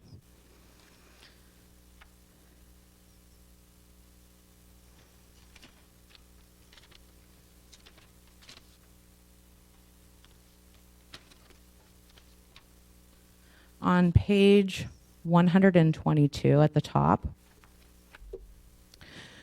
this document is called 2020 Community Impact Sponsorship Awards. And what it reflects is an application number on the left-hand column for every legitimate applicant who went through the normal process. The very last row has the nonprofit foundation where the former mayoral office holder is a director. And we can see there is no application number in their column because they did not apply. It was actually identified that the foundation's president directly solicited the former mayoral office holder for the grant and entirely circumvented the application process. Councilman Goodman? So again, to put things in plain English, this was the person seeking the grant completely circumvented the process in which was laid out for every other candidate searching for this grant, used a, let's say, personal connection with the office holder to then receive said grant outside of the correct channels. That is a correct summary. Thank you. On August 28th of 2020, and this is on page 116, we can see the solicitation email came in on a Friday from the foundation president to the mayoral office holder saying they were submitting a grant submittal. They also provided an IRS form to receive payment. That was on a Friday. The next business day was Monday, August 31st, 2020, and that is when the $2,500 check was issued to the foundation. So it was issued quite quickly after receipt of the solicitation for the grant. Other questions at this point? Councilman Parker, you have the floor. So if I'm looking at this right, they got paid actually $5,000? Okay, thank you for that question. So the Pontiac Initiative grant actually came from two different sources. One was from a local university, and the other funding was supposed to come from the city. The $2,500 portion that was supposed to come from the city was never paid, as I said, to the rightful grant awardee, and instead was paid to the foundation. And that, again, was $2,500. The other half of that $2,500 was paid from the university to the city of Pontiac's treasurer, who did receive those monies. And it appeared that those $2,500 from the university were never dispersed to the awardee or to the foundation. And it appears the city is still in possession of those $2,500. Please proceed. Thank you.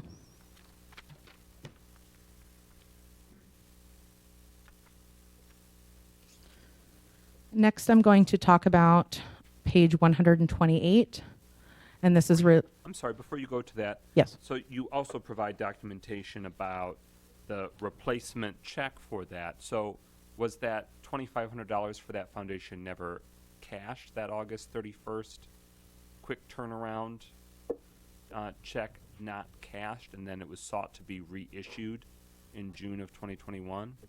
The one that was reissued was actually from the university to the city. Initially, a employee at the city had obtained the check, and that check never got negotiated, and so the university had to renegotiate the check for the city, which ultimately was deposited by the city treasurer and then not dispersed. Understood.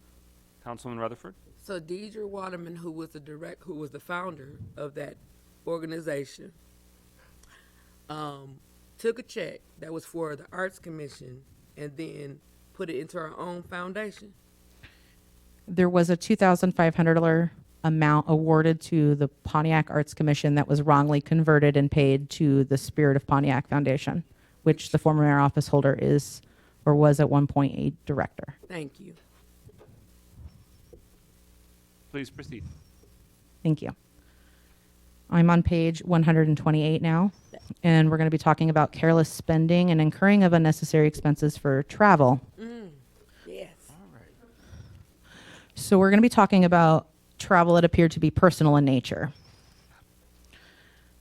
The first example of personal travel appeared to occur in October of 2021.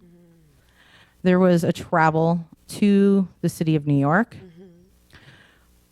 The total amount the city paid through the credit card, the city municipal issued credit card, this card was issued to the former mayoral office holder, was $1,879.52, and that included airfare and hotel, and also a purchase of dining to the room.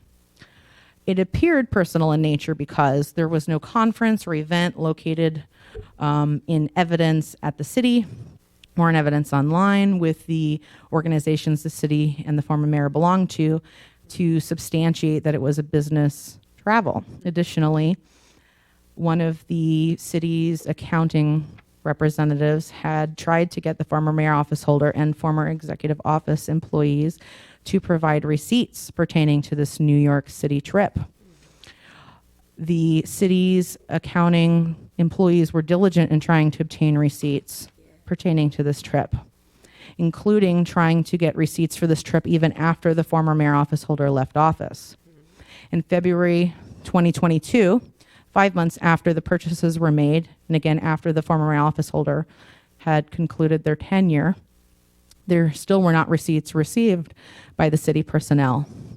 Ultimately, the city personnel posted the AP check register for that week, or was unable to post the AP check register for that week because those charges were not authorized and there was no supporting evidence to post them to the city's financial system. That's the end of example 1 for personal travel. Any questions? Councilman James. Does the city require expense reports? There are expense reports when there is reimbursement requested.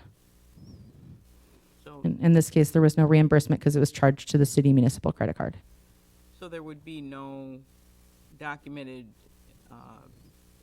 show of what that trip was for. An expense report generally states what the trip was for. There was no expense report for that trip. And so the only thing that the city would have is there a requirement for a person to submit their receipts? There is a requirement to submit receipts. That is a process that occurs right now where credit card purchases usually have receipts accompanying them to substantiate those. Time where are you normally given to submit those receipts? Usually it's, thank you for that question. It's usually in order to post that AP register for that particular week. So they do check runs and they have to have it in within the check run. Councilman Motherford and Councilman Nicholson, and then I'm reading this right. I'm on page 130, if you'd like to get there with me. Thank you.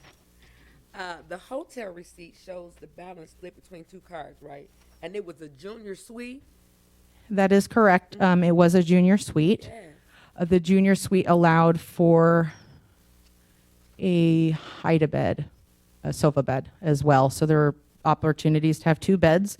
And the receipt you're referring to for the hotel on page 130, the name on the hotel receipt is a family member of the former mayor office holder. It is not the former mayor office holder's name on the receipt. And yes, the payment was split between the city municipal credit card and somebody else's credit card.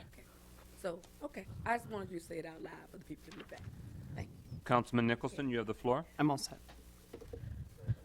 All right, that question was asked and answered. Other questions? Please forge ahead. Thank you. The next example of personal travel I'd like to talk about is on page 135. So this one actually had an element of business use to it. It was a trip to Hawaii. for a conference for the mayors for the United States. So it was a business trip. I want to preface by saying that. The former office holder had registered for this event in advance, and it appeared in the initial registration that they had intended to stay in Hawaii for several days after the conference. The flights for the trip to Hawaii were actually purchased the day before departure. That seemed troublesome because I think a reasonable person would understand that flights often cost more right before travel. It is hard to substantiate what the cost would have been had those flights been paid in advance. What we saw is that instead of the former mayor office holder staying in Hawaii for several days after the event as they initially intended, they actually chose to have an extended layover in Los Angeles. On page 137, you can see that they arrived in Los Angeles on the return home from Honolulu, and they arrived in Los Angeles on July 2nd. They did not return to Detroit, however, until July the 6th. So there were 4 nights that they stayed in Los Angeles. There were no hotel charges for the period that they were in Los Angeles, so it appeared they may have stayed with a family member who lived in Los Angeles. The problem is that there were expenses that the city incurred to ship the mayor, the former mayor, a package of conference materials. It was almost a 6-pound box, and the receipt is on page 138. And the former executive office personnel had to ship the box to the residence of the family member during that time the former mayor office holder was in Los Angeles on the layover for 4 days. Any questions about that trip? Councilman Rutherford, you have the floor. Yes, you said tickets as in plural, more than one? The tickets for the airfare, there was a ticket from Detroit to LAX to Honolulu, and then the return trip was from Honolulu to LAX to Detroit. On the way home, there was a 4-day layover from at LAX. But it was just for one individual, not One individual flying. Okay. Yes. Thank you. And relatedly, the registration for the conference was paid February 28th of 2019, 4 months before the start of the 4-day conference, but the tickets with taxpayer dollars, the ticket for the one individual was purchased the day before the flight? The airline was purchased the day before the flight, but the registration had happened months in advance. Councilman Rutherford? One more thing. It says the financial impact for the totality of this conference was, what was it one more time? It's on page 138, bottom left, to the left. $4,094.38 was the financial impact, and that excluded the conference because that did appear to be legitimate, and also the registration fee for the conference. Thank you. Seeing no further questions, please proceed. Thank you. The third example related to potential personal travel was page 139. This again appeared to be a legitimate trip, but the city had incurred extra expenses pertaining to this trip. The former mayoral office holder was a speaker at an event in Los Angeles from December 10th, 2019 until December 13th, 2019. The flights were paid for by the organization. However, the former mayoral office holder had requested changes to the travel, which allowed them to travel from Detroit to Los Angeles. Then, after the conference, they stayed 1 extra night in Los Angeles and then were flown to New York for a weekend stay. After that weekend stay, they returned back to Detroit. As I said, the conference had paid for the majority share of this travel. However, the conference had required the city to pay any extra expenses related to those modified personal travels, and that was $607.25. And so that was paid using taxpayer funds, the $607.25 in extra expenses related to modifying the existing travel, correct? Correct. It was paid with the city municipal credit card.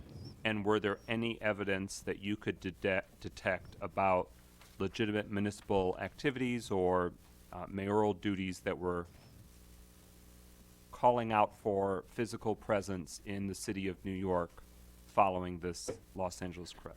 We did not find any connection to city business in New York for that weekend stay. And I want to restate that actually this trip was not on the city credit card, Ms. Martian, for me. This was paid by check, these extra expenses. The $607.25 was municipal funds, but It was municipal funds, by check. Thank you for that. check and credit card. Councilman Nicholson, you have the floor. In some of the narrative, it states that Ms. Waterman told the executive staff that they would pay the difference. Did you find any indication that any reimbursement to the city was made? We did not see reimbursement. And the executive staff told the organization hosting the conference that, quote, whatever the price difference is between the ticket, we will pay, end quote. And of course, the we there is all 61,000 of us, is the royal we. But was that in email form that you were able to retrieve that statement? Yes, that statement was retrieved from the city's email system. Thank you. Please proceed. Thank you. Next, I'd like to talk about the removal of public records. That's on page 143. On December 31st, 2021, in the evening, New Year's Eve, there was a U-Haul truck parked outside of City Hall. We found that the police, the sheriff's office, had responded to the city related to suspicious circumstances about that U-Haul truck. In the city, in the sheriff's report, it indicated there were 30 to 35 boxes in the back of the truck that they had observed. And they had observed individuals using or walking out of the city with the boxes and putting them into the truck. There was photographic evidence of the boxes of files. On page 144, we have images. The bottom image of the former mayoral office holder in front of the truck of boxes was taken from their Facebook page. At the top, there is an image that was obtained from a cell phone camera of a person that we had interviewed. And we can see that the community was concerned about the records being taken. The comments included, in the dark, after hours, no one checking what's being taken. It was determined that the records had come from the former executive office. On page 145, we have an excerpt from the sheriff's report where they had interviewed the former mayoral office holder on that day. And they had indicated that the cleaning out of their office was made difficult because they saved everything. There were pictures obtained through our interview process with individuals of what the executive office had looked like prior to being packed up. And those pictures are from pages 145 and 146. I'd like to note that the pictures show the office was disorganized. It appeared that the records, based on photographic evidence and other evidence that we saw in emails and correspondence, was that they appeared to be public records. It did not appear to be personal photos, personal doctor appointments, anything personal notes. It appeared to be related to printing that was done in the executive office. We saw that based on a litany of emails over the number of years where the former mayor office holder and executive staff had to print paperwork for the former mayor because they preferred things in writing.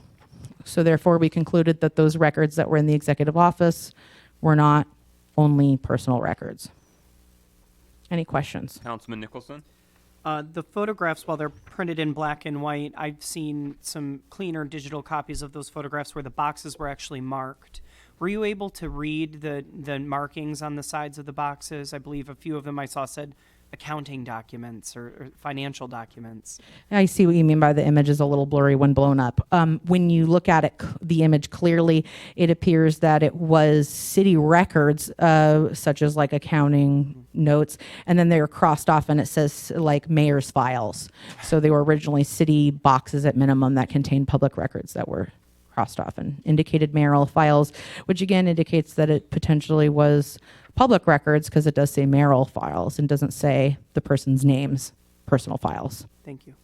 Who paid for the U-Haul services as well as the crew members that were for many hours loading that? Was that something that was incurred by the taxpayers, or is that a private personal expense that was incurred by the former mayor? We did not see the city had paid for the U-Haul truck. We do not know who the individuals were that helped move the boxes out of City Hall, other than what the sheriffs had observed. We did request photographic security image from the city, and it was no longer on retention for us to observe who had removed the boxes. And so that estimation of 30 to 35 banker-style boxes that was provided by the sheriff department, that was their sort of eyeball assessment. Yes, that was provided by the sheriff's office and then corroborated with the photographic image from the former mayor office holder's website. Councilman Goodman? Would it be safe to make the assumption that some of the labor that was used in removing those boxes from City Hall were city staffers by any chance? Interviews were conducted with at least 3 city current and former employees who indicated they did help pack the boxes that did leave city into the U-Haul truck.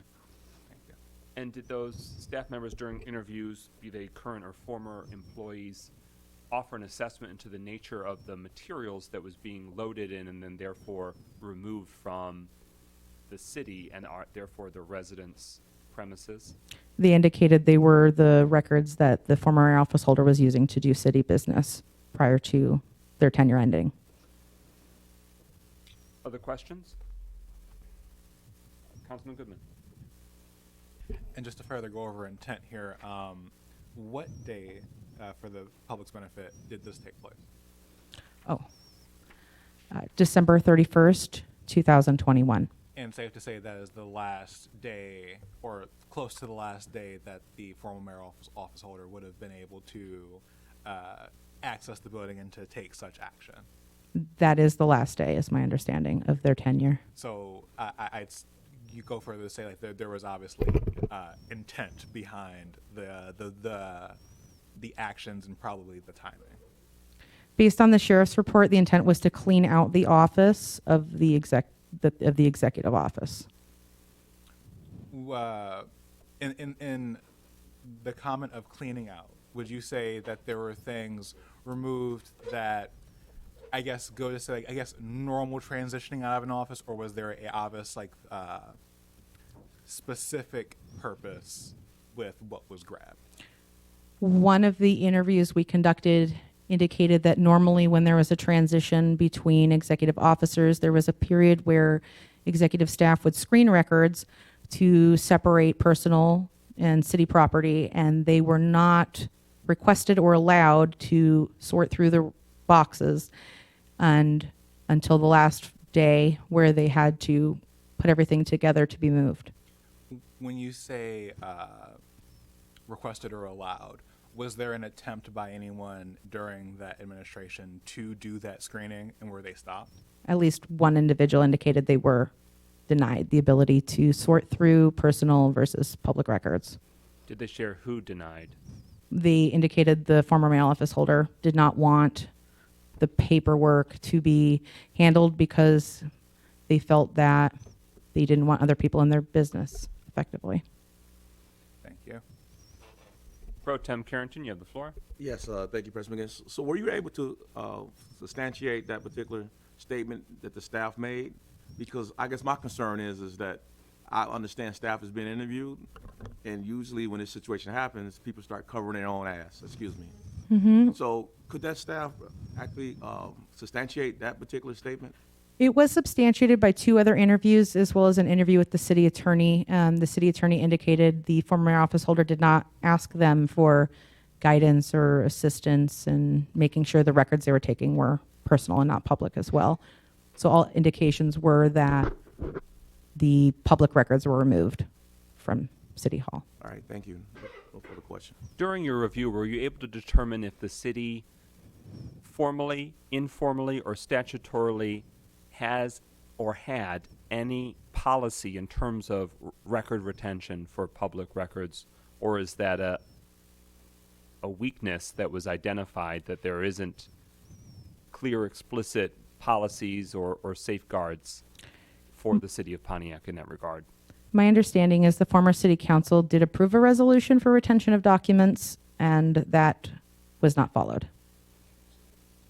Councilman Rutherford, you have the floor. So the previous 10th council was put in place to make sure the records were not removed. They were removed anyway. We have no idea what was actually put in those boxes, and we don't know, as my colleague said, who trying to save themselves from prosecution, possibly.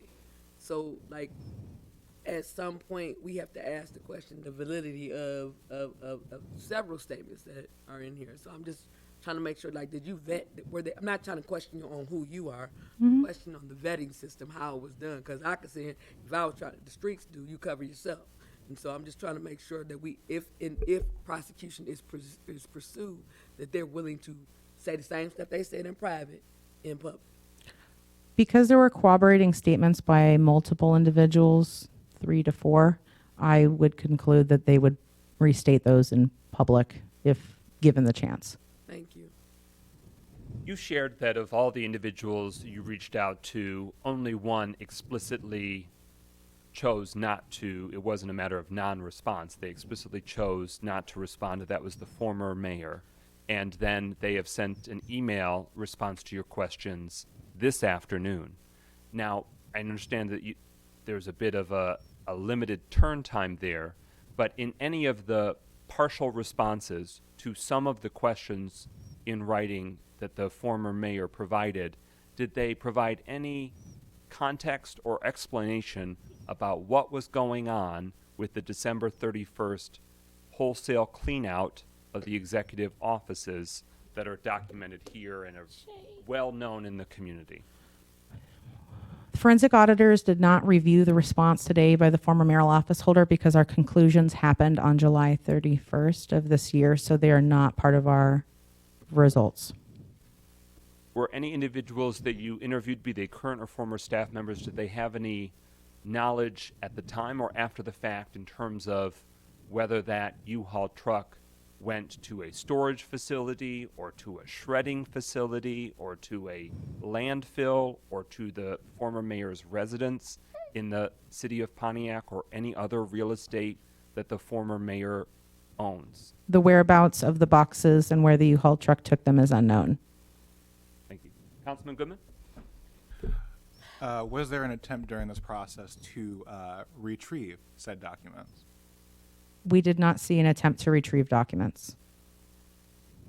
Because the reason I asked that question is simply to also see if there was an attempt to recuperate those, and if there was a blatant response or attempt by the previous mayor to not comply with that. We did not see they were requested to bring them back, and we do not think that they brought them back, the boxes or files. Councilman Parker, you have the floor. You mentioned in the beginning of your report that, thank you, Brother President. You mentioned in the beginning of your report that there was 11 employees that was non-responsive. Are any of those still employed? No, all of the employed personnel participated that we engaged. Yes, sir, you still the floor. Has there been any effort put forth in reaching out to those who did not respond because they're no longer here? Multiple attempts, minimum 3 attempts per person. One person up to 6 attempts. Usually more than one email, and oftentimes by phone call and email. Thank you. Yes. Please proceed. Thank you.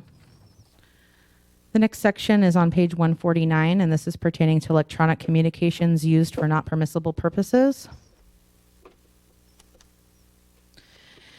There were multiple instances where the city's official email system was used for campaign finance activity. It was identified that this was improper. On July 5th, 2017 is the first example where there was a flyer, an invitation that was, quote, to send to donors. And that email originated with Firm 3's staff members. Firm 3 staff members had helped to create the flyer, and then that email went to the president of the foundation where the former mayor office holder had an interest. After those series of emails, 4 days later, that email chain was forwarded to the city, and that's when entered the public's email system. That, in that email, It was between the former executive officer and their executive aide, and it indicated that the former office holder wanted the aide to, quote, print 25 letters on campaign letterhead. And this is while they were using the email system on a work day during work hours. The executive aide who ultimately received the email may or may not have printed them. There was no evidence of whether they actually did print them, but we do see it in the email system. So the former mayor sent that email using her personal or official city email address? It was the former office holder's personal email, and they Sent. forwarded it to the executive assistant's official email. Understood. Councilman Goodman? And I know you may be getting to this. That same executive aide who was asked to print the flyer was not only a staff member of the city, but was also from what I see, a staff member for the former mayor's re-election campaign. That's correct. Is this the same or different executive aide who has been invoked earlier that was shaking down the city's law firm for donations to the foundation, or is that a different? Is that a different? It's the same. Same. Okay. Same executive aide. Thank you, Councilman Rutherford. And again, I just want to offer that the phrase "shakedown" is subjective, not objective. Is this same individual who was out here strong arming people? Was they made a director of anything prior to the new administration? Meaning a department director. Department director. Were they made a department director of the DPW? Let's just. Yes. Okay. Other questions at this juncture? Please proceed. Thank you. On page 150, we can see that firm 3, who had been part of those flyers that were requested to be printed, firm 3 had donated to the former mayor holder's campaign in 2017. It appeared firm 3's owner and a family member each donated $1,000, and then 2 employees at their firm, firm 3's firm, had each donated $250. It appeared to be potentially a conflict of interest between city, business, and personal interests. On page 151, you can see what the flyer looked like. Any questions pertaining to that? None seen. Please proceed. The next example is on page 152. This is another example of an email. This one is directly from the former office holder's official email. Official email. Okay. And it was forwarded to a vendor that the city has. That vendor also appeared to provide services for the re-election campaign. And there are 2 flyers, a half-page ad and a quarter-page ad that were sent from the city's email system to that vendor for services. Any questions about that? None seen. Please proceed. Thank you. The next example is on page 154. This was a flyer from the executive aide to the former mayor. And the executive aide sent this from their official city email address. And the flyer on page 154 shows that they were fundraising between $250 and $1,000 on this flyer that was in the city's official email system. Any questions on that example? Please proceed. Thank you. On page 155 is another example where a vendor for the city had made a campaign donation to the former mayoral office holder. After their campaign donation, they received an MOU contract from the city with the former mayoral office holder so that they could negotiate a tax abatement deal with a local business. That business that received tax abatement had emailed the former mayoral office holder to their official email asking where they can make a campaign donation. And that was on page 157. It says, "Hello, Mayor. I need a few more small details regarding the campaign donation. Where would you like the check mailed to? How should the check be made out? Something like your name for mayor, 2020 campaign fund. It also appeared that the vendor who was doing the MOU, drafting the MOU, had provided services for the city beyond that one scope of work. In total, they were paid $172,849.99. Was that authorized by the then city council in a legitimate contract? So professional services contracts for law firms require city council approval over, I think it's $500,000. So this was within their discretionary spending limit. So, the former mayor had the legal discretion to enlist the professional services of a law firm to, with taxpayer dollars, to benefit ostensibly the interests of the residents of the city of Pontiac, and that was $172,000. And then is the $19,000 in annual tax abatement on top of? That is on top of, yes. Okay. That tax abatement that you're referring to on page 157, it's the middle image. Okay. There is a column that says expiry, and the very last row is the business who received that tax abatement. You can see many of the tax abatements in the expiry column have question marks as for when they expire as well. So the city's record keeping for this instance was lacking. Did you find other instances that, so it wasn't that this is the only instance in tax abatements that information had not yet been entered into the system or was not known or there wasn't documentation? It's okay if you don't have that committed to memory, but It appeared that the tax abatement process was dysfunctional because there should be an expiry date, not a question about that. so this is not the only instance of that. This is not the outlier. It's indicative of a larger dysfunction regarding the administration and monitoring of city's tax abatement processes. Yes, there was dysfunction with the city's tax abatement process beyond this one firm. Councilman Rutherford? Does the attorney who negotiated the tax abatement still have a working relationship with the city of Pontiac? I'd have to follow up on that question. I have another question. Does the attorney who received the tax abatement for $19,000 work on a case-by-case with the city of Pontiac? It did appear to be a case-by-case basis. I had identified at least 3 projects. The totality of what the attorney who worked for the city of Pontiac, who has a case-by-case and now relationship with the city, was the totality of how much again? And I want to confirm it's actually 4 projects I found, A, B, C, and D, and it was $172,849.99. Plus, so I'm asking what the total is plus the $19,000. Yes, it is plus. I couldn't hear you. Yes, it is plus. Right. So what's The- the The $172,849.99 is including the amount they were paid to draft that MOU for the tax abatement. Thank you.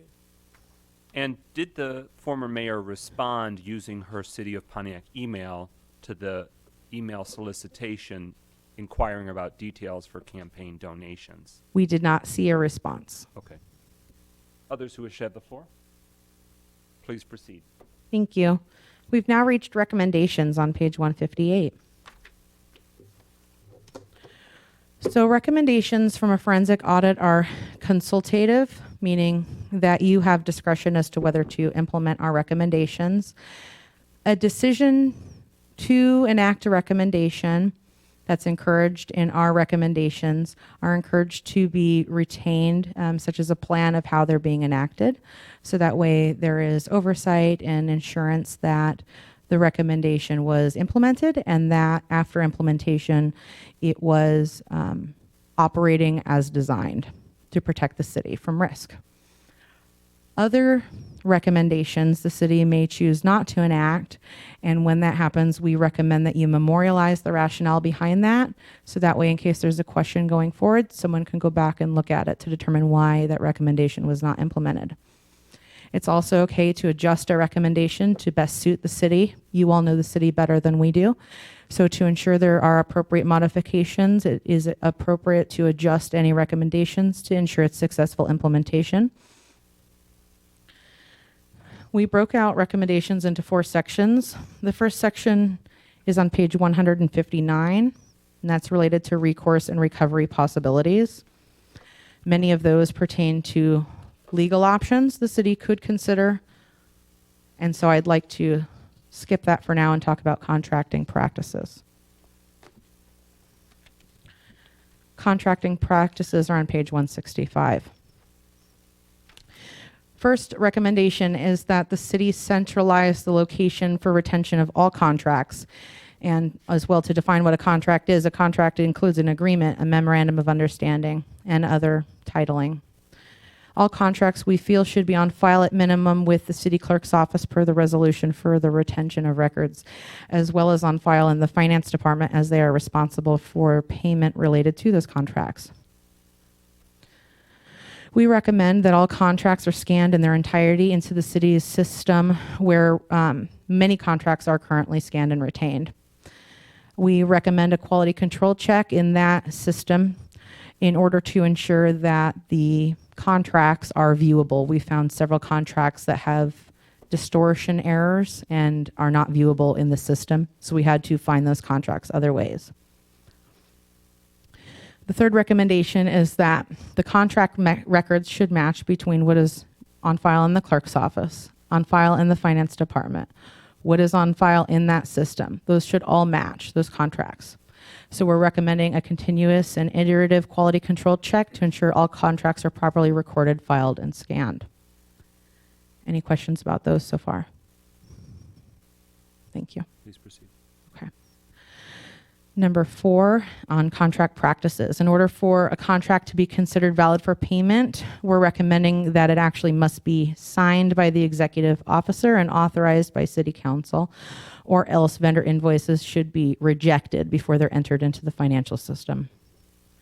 We feel there may be appropriate times when an emergency might be required to operate temporarily without a contract, and we feel the city should create an exception process for where that should be allowable. Recommendation number 5. We are recommending required minimum standard legal language and stipulations to be included in all city contracts with their vendors. Things like requirements about how they submit invoices to make sure they're properly itemized. Transferability of contracts in case that vendor goes out of business or changes management. The city may or may not want to continue to do business with them. Disclosure and criteria for qualifications of the contractors is recommended, such as the use of subcontractors, or if a contractor should be disqualified due to conflicts of interest and what might constitute that.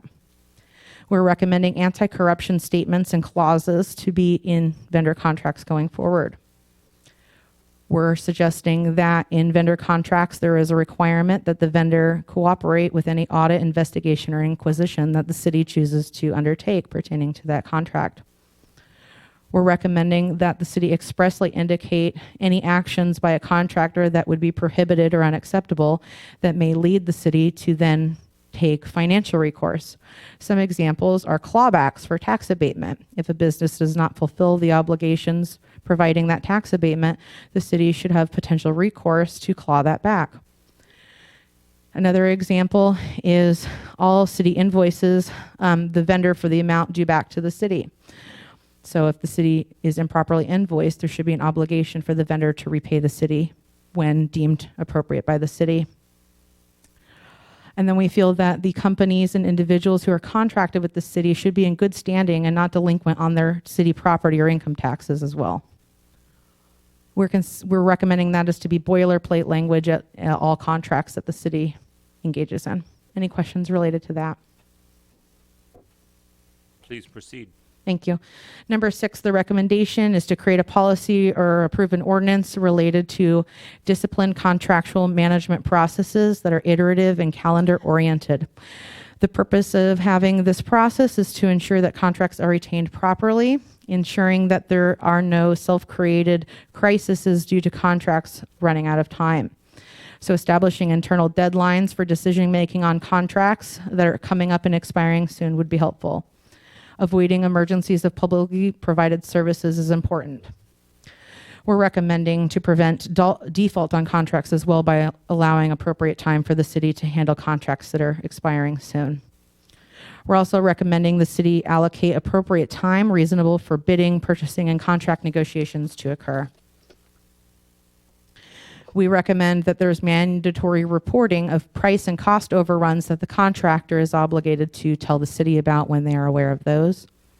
And we're recommending the city establish contingency plans in case the contractor chooses to no longer do business with the city, refuses, quits to do business with the city, or if a contract ends before new services are acquired. Any questions about that? Councilman Nicholson has the floor. So far, it strikes me as odd that in all of the clean internal audits that we've had, that some of these very straightforward, very common sense internal control methodologies, would your firm, having seen the internal controls of this finance department, had passed a regular annual audit?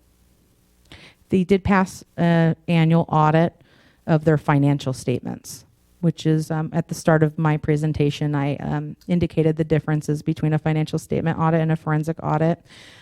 In the auditor's reports, I do recall them making comment about internal control deficiencies year after year that were unresolved. So the comment that the city has had clean audits in the past isn't necessarily true, because there was comment to our internal controls that you'd seen. They indicated there were opportunities to improve internal controls. Thank you. And they did or did not register them as findings in those audits. It's okay if you don't have that committed to memory, but I recall the annual audits that are provided to the school district of the city of Pontiac, of which I was previously on that Board of Education. They're providing findings, if any, but also some recommendations about areas to strengthen.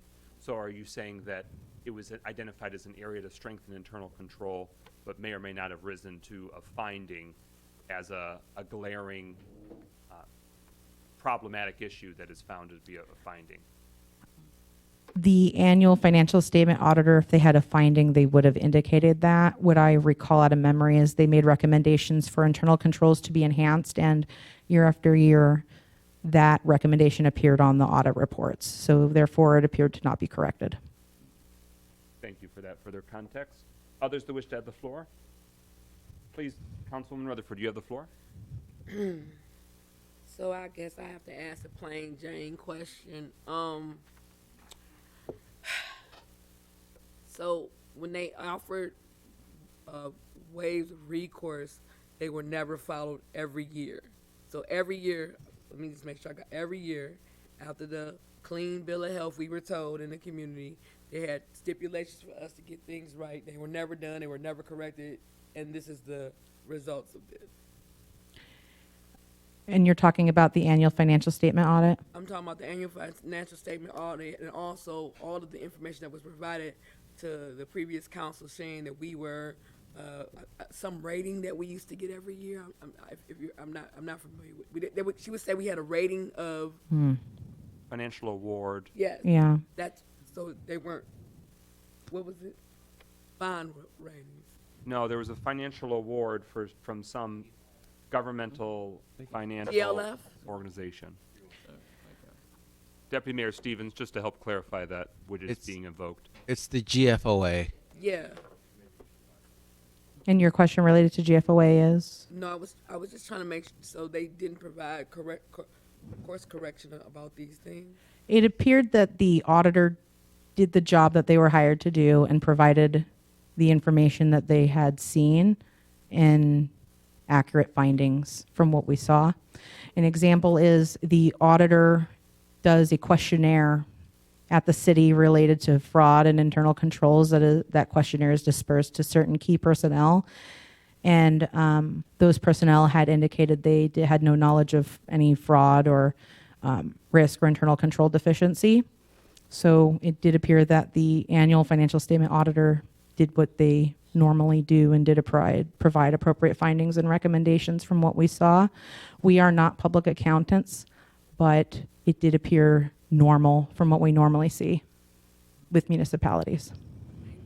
More recommendations are before us. Are there any questions on the recommendations that have been offered so far? Please proceed. Thank you. Number 7 on page 166, we're recommending to publish all contracts, including those other things that could be deemed as contracts, to publish those onto the city website, including the dollar amounts awarded on those contracts. We're recommending that for transparency to the community, particularly pertaining that the city outsources quite a bit of its functions to vendors. Number 8 is to publish annual reports by vendors onto the city's website. We're recommending that annually a vendor ledger be retrieved for any vendor who had been paid at least $10,000, and that vendor report be provided on the city's website for transparency to the community. Recommendation number 9 is regarding approval. When there potentially is a conflict of interest on a contract, we're recommending that if the executive officer for any reason potentially has a conflict of interest in signing that contract, then at least 3 city officers are engaged to approve that contract along with them. Number 10, under recommendations, is that all contracts have a date when it is signed to be made effective, a date with each signature that is affixed, and particularly all signatures on contracts in excess of $10,000 be witnessed, recommended by a notary. Recommendation number 11 is we recommend to establish internal service level agreements between subcommittees, committees, and the city council to ensure that there is an appropriate timeline between those committees on the matters that are heard. An example is provided, such as 15 calendar days between one committee referring a matter to another committee. Any questions on this page? Okay. Councilman Parker has the floor.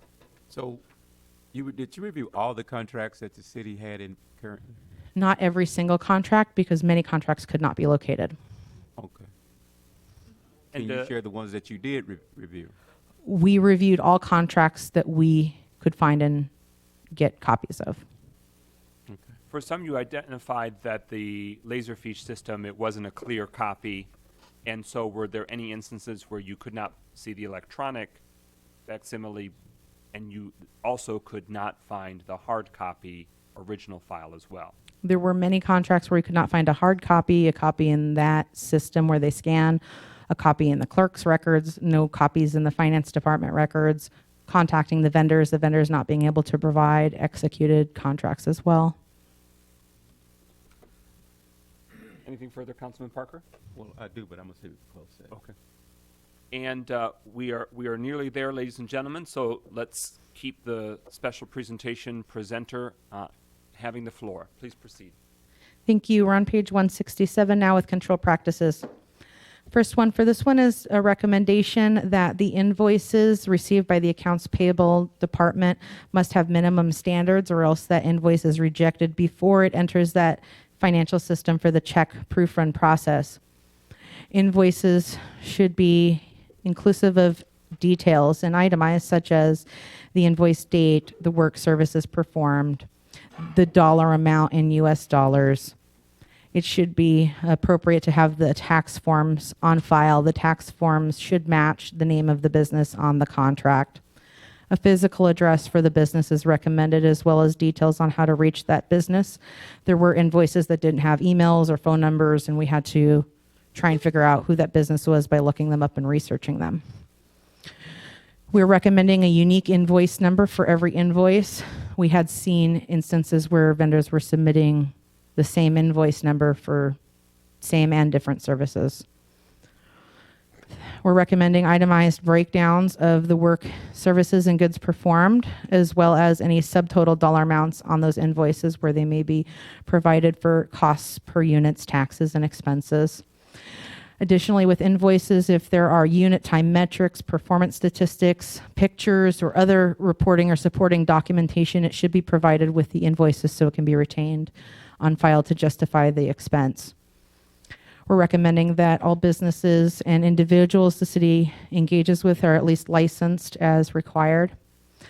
All invoices should be date and time stamped when they are received by the finance department. Invoices should be received before a reasonably established cutoff time before checks are issued to ensure their legitimacy in that process. Expedited payments of invoices should have a justifiable written reason as to why they're being expedited, and we're recommending that if there is a particular invoice expedited, 3 city officers approve of that expedition. Other exceptions to the invoice policy should be documented and approved again by 3 city officers before the invoice is accepted for payment, we're recommending. We're suggesting that the key individuals in charge of the payments in the finance department, including accounts payable, an accountant or controller, the deputy finance director, or other senior accountant, and the finance director each have unilateral authority to reject invoices when they deem there's a violation of the policy. And we're recommending that corresponding purchase orders should not be unilaterally approved by the person who is entering that into the financial system or approving the payment.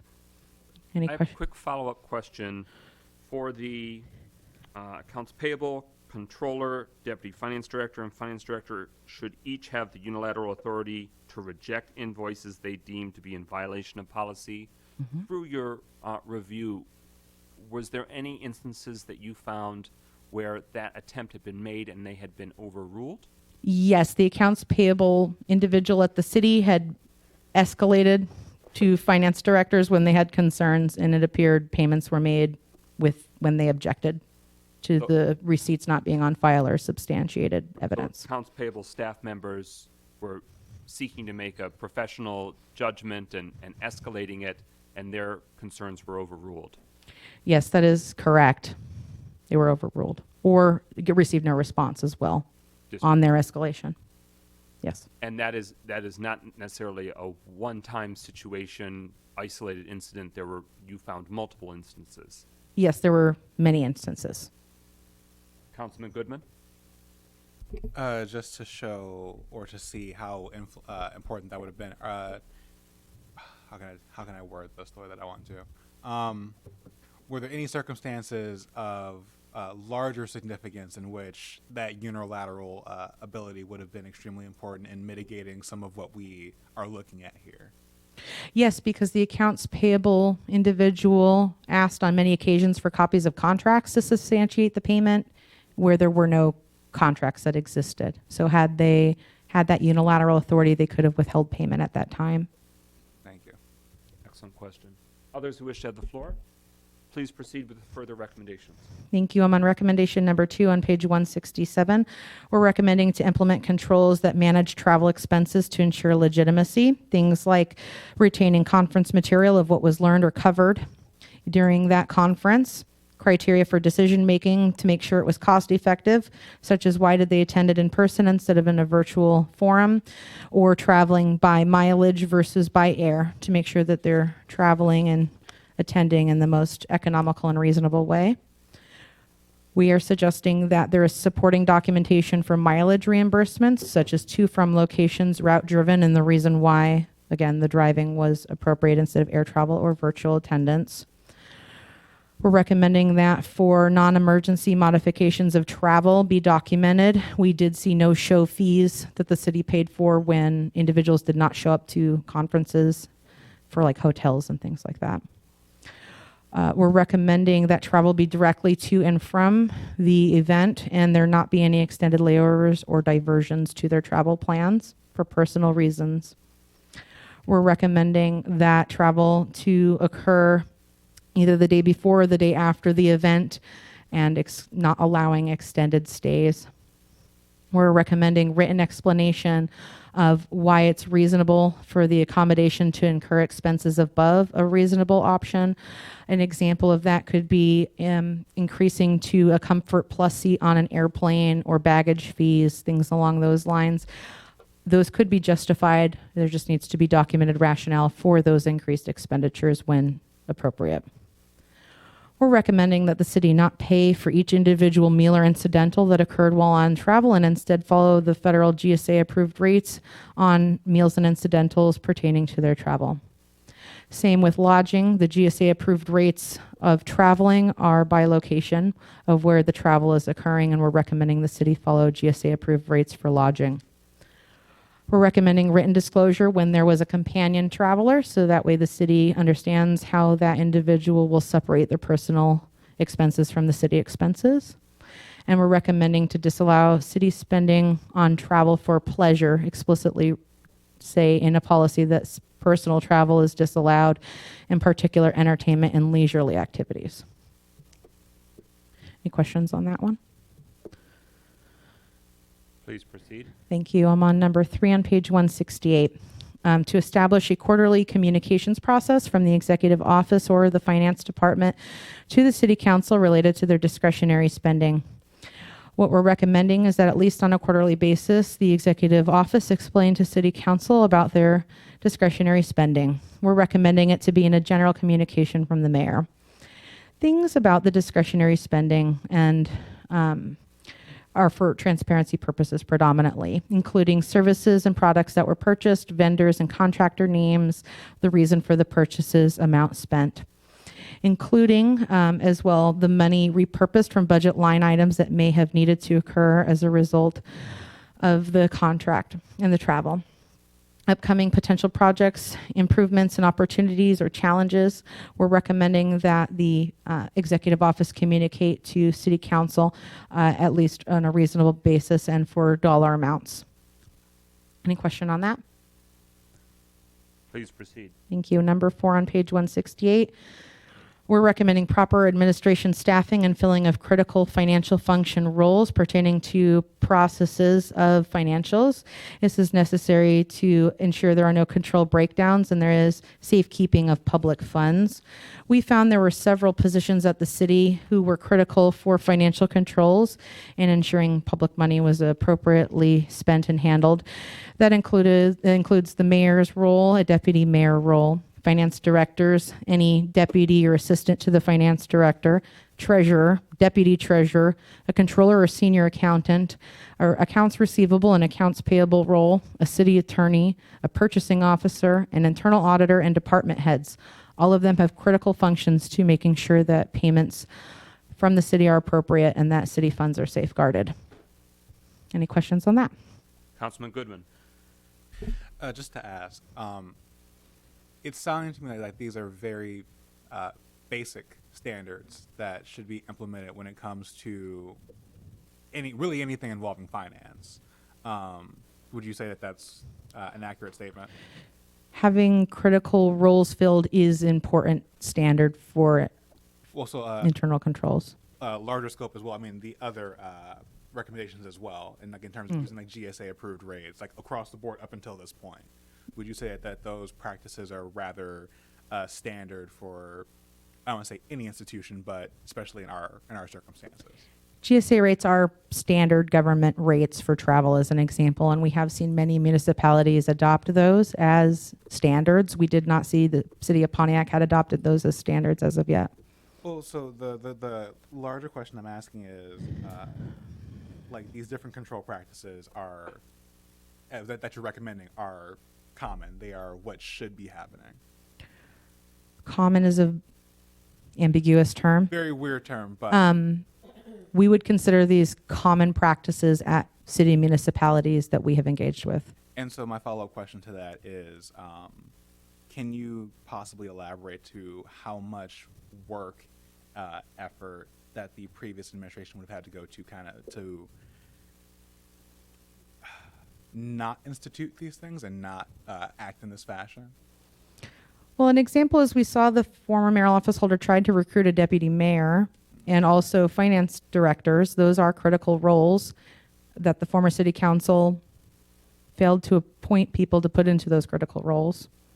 So there was dysfunction between elected officials as a whole that prevented the city from filling these roles that were critical for internal controls. I guess the way I'm trying to word it is, if we're looking at, the different ways to, for example, receive invoices to accounts payable and the information required to do that, it just seems to me that it is difficult for a municipality or an organization that really has anyone of experience or any processes in place whatsoever to kind of behave and operate the way that they did, not using these standards.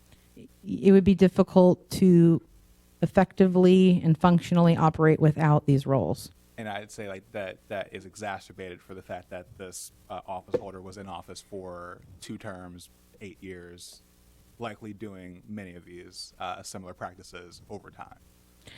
Yes, and I also want to note that there was dysfunction between the former city councilors and the former mayoral office holder, and many of them were in office for more than 1 term during the scope period. Thank you.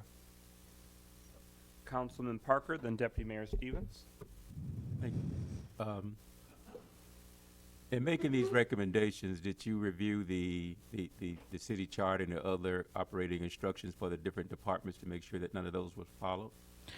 Yes, Councilman. One of the first things that we did was review the city charter and other municipal codes to understand the duties and responsibilities of the roles at Pontiac for these In individuals. doing that, did you notice that in fact there may have been some times when the charter or the operating instructions clearly defined the role and they just weren't followed?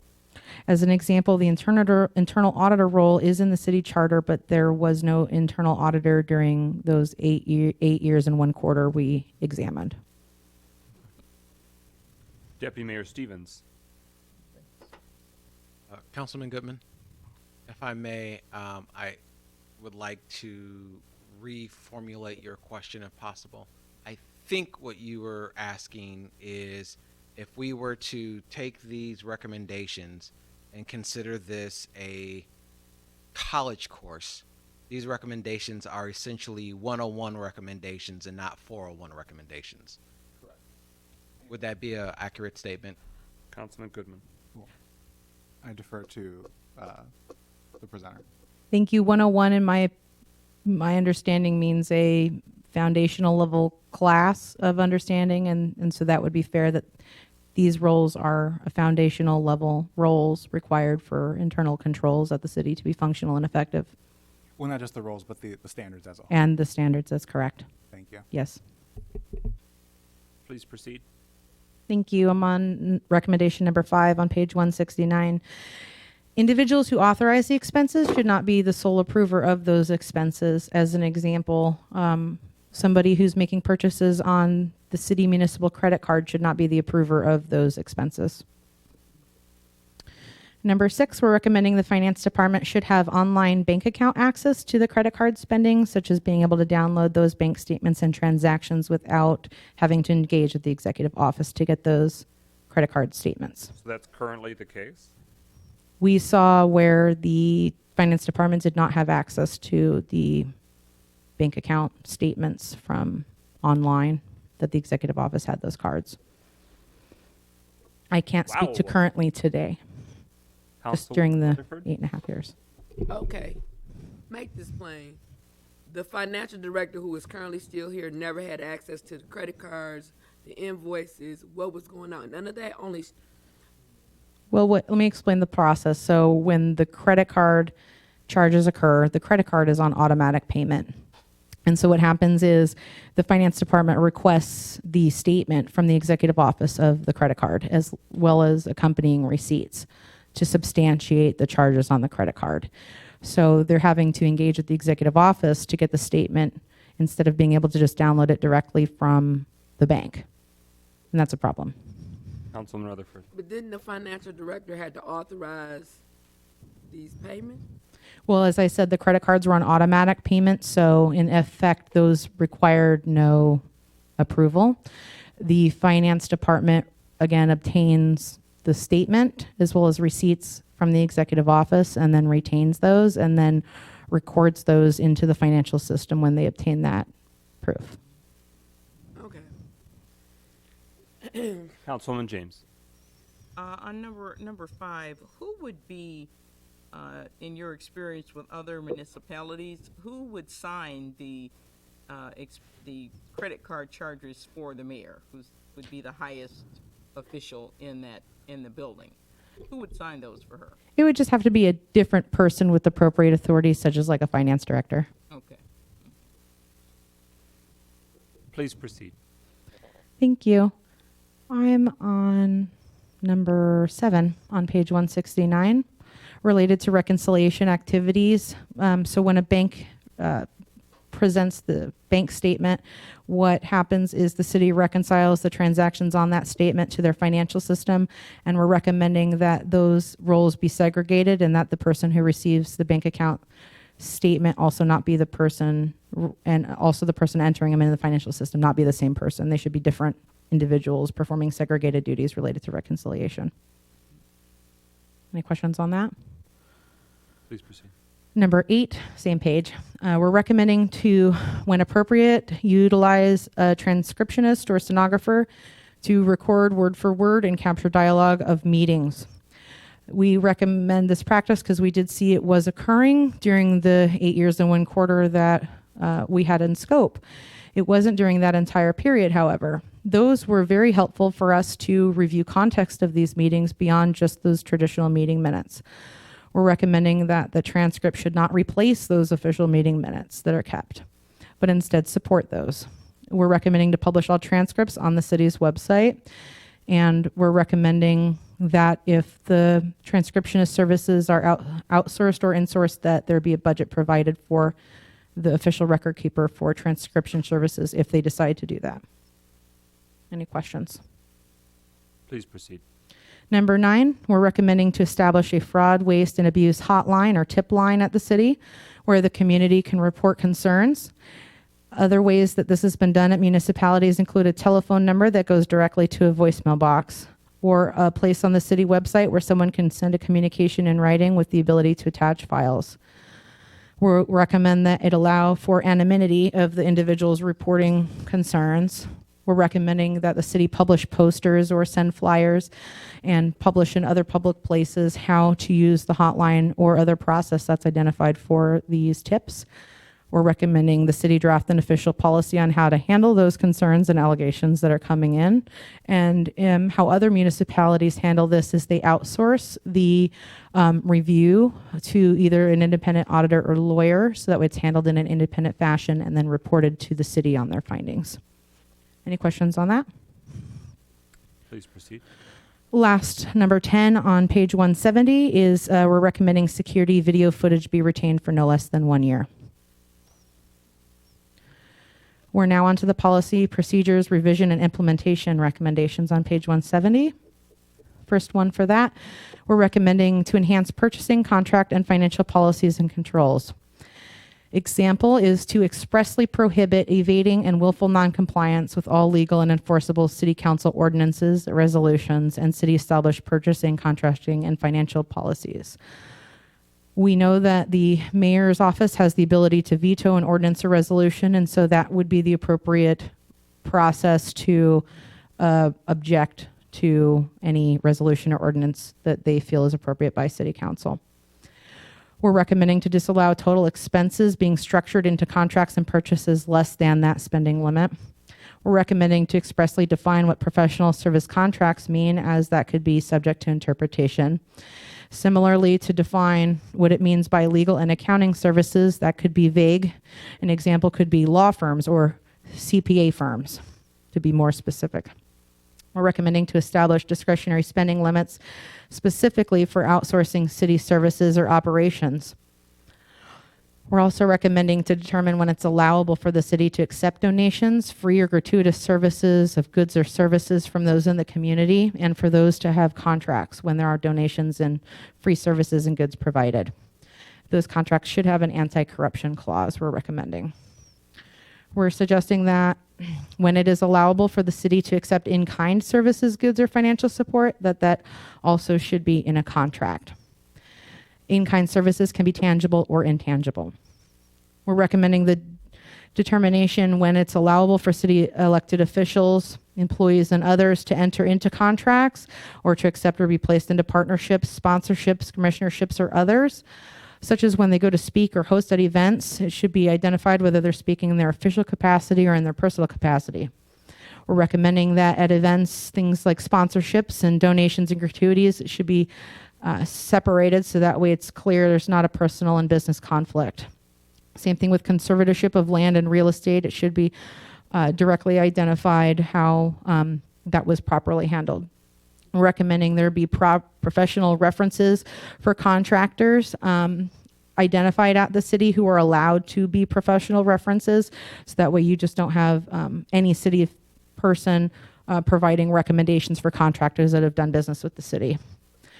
We're recommending a person who holds multiple positions in public bodies and agencies at least be documented as to when that is appropriate. And we're recommending that a person on their own who work for or have a personal interest in another company doing business with the city disclose that. The last half of those recommendations are on page 171, which includes to expressly detail consequences for violations, such as personal financial liability for negligence or malfeasance. And we're recommending to define dereliction of duties, including instances where that may be deemed a dereliction and what the consequences are for dereliction. Any questions with those? Please proceed. Thank you. Number 2 on page 171, we're recommending that those policies be zero tolerance policies when it is determined to not be due to a genuine error. So when it is due to an error, we're recommending required training to correct any violation. When it appears to be intentional, we're recommending written reprimand, termination. This is what we mean by zero tolerance. Requirement for a refund to the city for any financial losses resulting from that negligence or malfeasance. We're recommending that the city could invoice those individuals for the amount due back to the city and pursue collection efforts. We're recommending that the public notice and disclosure, such as a press release about any instances of fraud, waste, and abuse, be publicly posted, such as on the city website or in other news publications. And we're recommending any referrals to law enforcement or other investigation, audit, or inquisition as needed when policies are violated. Any questions with those? Please proceed. Thank you. Number 3 on page 171, we're recommending to create a reasonable exception process where allowable, so that way any exceptions that may be warranted are documented transparently, handled properly in a clearly predefined and consistent manner. Some examples: it may be appropriate in emergency situations to retroactively execute a contract. If, an example, a water main breaks and you need a plumber out there, it might be worthwhile to have the water main solution fixed before you sign the contract. But again, that would be a deemed emergency, and we're recommending that to be in a policy. We're recommending that when there's an ordinance or resolution passed by the city council and the mayor is advised by the city attorney that the ordinance resolution is illegal or unenforceable, those are tracked or logged in a particular place. Same thing as when the city council, clerk, or others are advised by the city attorney that purchases, contracts, transactions, or other conduct by the executive office is illegal or negligent, that those to be recorded in a specific place where those can be tracked. Any questions on that? Please proceed. Thank you. Number 4 on page 171, all policies and procedures, including former and current versions, be compiled and retained in the city's computerized shared drive, a designated area on the city's website with the city clerk's office, and a printed book in every department, so that way anyone can openly view those policies and procedures. Number 5, annual review and acknowledgement of those policies and procedures are recommended, and we're recommending that those are, again, acknowledged annually by elected officials, directors, leadership, employees, and others such as city contractors. We're recommending to collect and retain acknowledgements that those individuals understand and will comply. 6, we're recommending a requirement that individuals on the city's payroll to have direct deposit and or payroll cards going forward and no longer receive paper-based checks. This is allowable under Michigan law to pay via direct deposit or payroll cards. And that is our last recommendation of the evening. Are there any questions that you have remaining? Thank you very, very much for your thorough work. President Pro Tem Carrington, you have the floor. Yes, I just wanted to thank you guys. I had a chance to look over the report this morning. It was very detailed. I definitely appreciate when we actually chose your particular company, we felt it was important to get a company that definitely had a lot of experience in forensic audits. And you definitely done your job well. So I just want to extend a thank you to your corporation. We appreciate that. Councilman Rutherford? Not only that, but it does just give vindication to what has been grossly projected out in this community of people being blamed for things they absolutely had nothing to do with. So I just thank you for calling a spade a spade. I mean, there's no other way to say it. Some people are owed apologies in this room, and I hope that they get it. And so that's all I want to say. Thank you. Thank you. This is an evidence-based report. Mayor Grimal? I too want to thank you. You've done a really tremendous and amazing job. I know that you've spent countless hours. You've been very thorough from what I can tell from our lengthy discussion yesterday, as well as the written report and your presentation this evening. So I'm very, very grateful for your hard work. It's been very enlightening about past conduct, but more importantly, your recommendations are really, really important. I know we talked about all of them in person yesterday, and we talked about perhaps some tweaks to a couple of them, but the vast majority of them are very, very important, and we'd like to implement them as is. So we really, really appreciate all of your hard work, your thoughtful recommendations, and making sure that City Council and the Executive Office are moving forward lockstep to put in place the safeguards and proper procedures to ensure that these kinds of things never happen again in the city. Thank you, Mayor. Legislative Council Sharp, you have the floor. As it relates to city attorney and information conveyed to council, should every communication from the city attorney be deemed as attorney-client privilege? We are not a law firm, so I do not feel comfortable expressly answering that. Because my question to you, so therefore, there were many documents that were received by the prior council. Every communication was attorney-client privilege. So did you, in fact, review those, or did you not review those? We did review attorney-client privilege information. In fact, the report does contain evidence marked and labeled as attorney-client privilege. Thank you. Other discussion and final questions? Oh, and Councilman Goodman, you have the floor. Yeah, I just want to point out and say thank you. I think one of the more important things that this does is highlight, in so many ways, a multitude of paths that the city can take going forward in terms of this. And I really thank you and commend you for being able to do all that hard work for us to make our jobs, easier to do, and also help us hopefully make the correct decision going forward in regards to this. So I really commend you and thank you for your work. Thank you, Councilman. Councilman Nicholson, you have the floor. Earlier, when we started to hear about the first few, it was said that these were examples. Are these just examples, or is this an exhaustive report? They are examples. There are other instances of problems with contracts. Did you do a final number on, and is there a final total tally, that big dollar amount of if everything were the way it was supposed to be, what the city wouldn't have experienced? That would be difficult to come up with because many contracts were not on file, and the reproduction of those records would be extensive, and I don't think it would be a cost benefit to the city to tally all those monies and the amount of time it would take to tally every contract that we found. So tonight, just the running tally that I had, we heard about $3.5 million worth of issues. I think in our cover letter, we provide our official amount that we tallied. And we did adjust for instances that were legitimate, and such as like those conferences that were half tied to work trips, making sure that the final total on that cover letter was what we determined to be the right amount. And I see Ms. Marsh is looking for that amount. 1.6 was on the cover letter, That- but that sounds right. That doesn't. Okay. That's right. It's $1,627,361.81. It's exampled. Councilman Goodman? I guess to just further go on Councilman Nicholson's point, would you say that there is a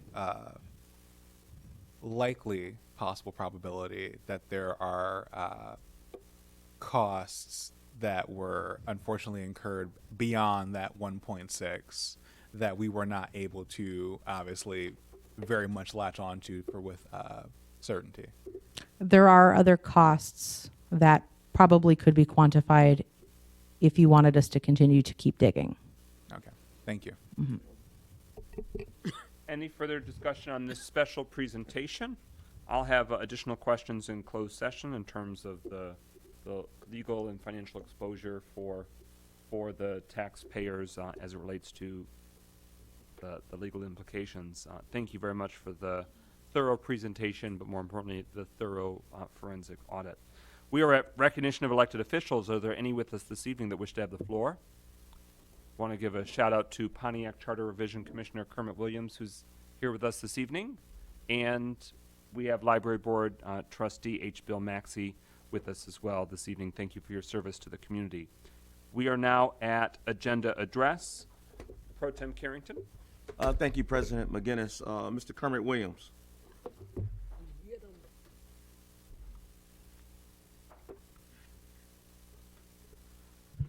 Good evening. 2 minutes is not enough. First of all, I want to recognize Mayor Grimo and the deputy mayor in his absence, and also the council. I asked you guys in the January meeting to do one thing, and that thing was accomplished tonight, which was the forensic audit. So I want to thank you for all of that hard work as you heard what was happening.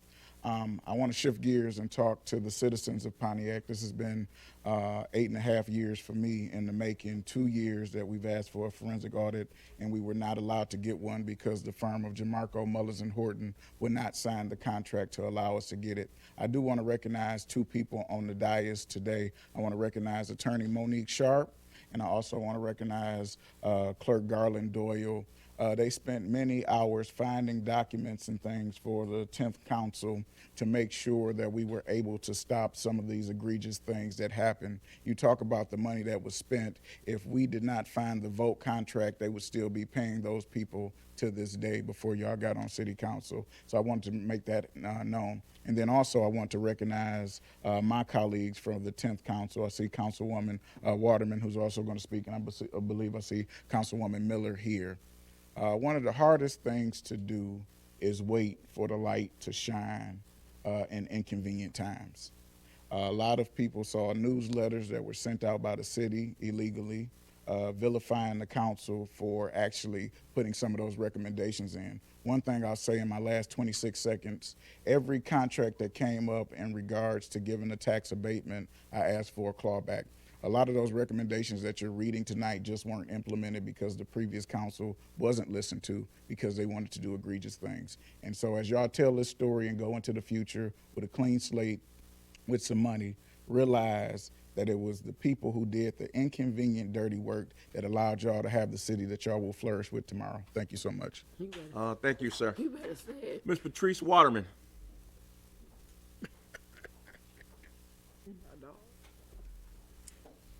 Yes, sir. I'm going to piggyback from my president. Good evening to this honorable council, Mayor Grimo, Mr. Dole, Garland Dole, and Attorney Sharp, and the deputy mayor in his absence.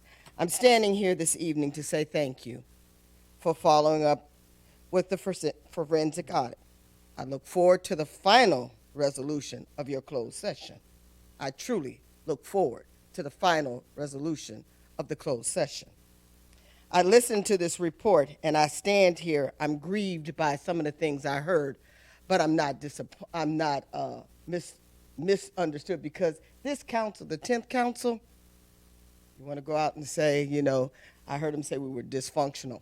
There was nothing dysfunctional about the 10th Council. We did what we stood up here and held our hands up to uphold the oath of office. That's what we did. We had an executive office that we had to contend with on a daily basis. So we did what we thought was right. So I'm looking forward for you all to do now what is right and uphold the office. That hand that you stood up and said that I uphold the office, that's what I want you to do when you go in that closed session and make things right for the city of Pontiac. Thank you very much. Thank you. Mr. Larry Jasper, is you speaking concerning the audit? I am. Okay, thank you. As they mentioned quite a few different times, they didn't get all the contracts. And specifically, they didn't get the global settlement agreement. 51111 was on the global settlement agreement for 10.7 million. The closing statement for the global settlement agreement is 3.8 million.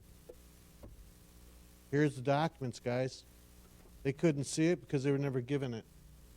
That's $7 million right there. I'll give them to you.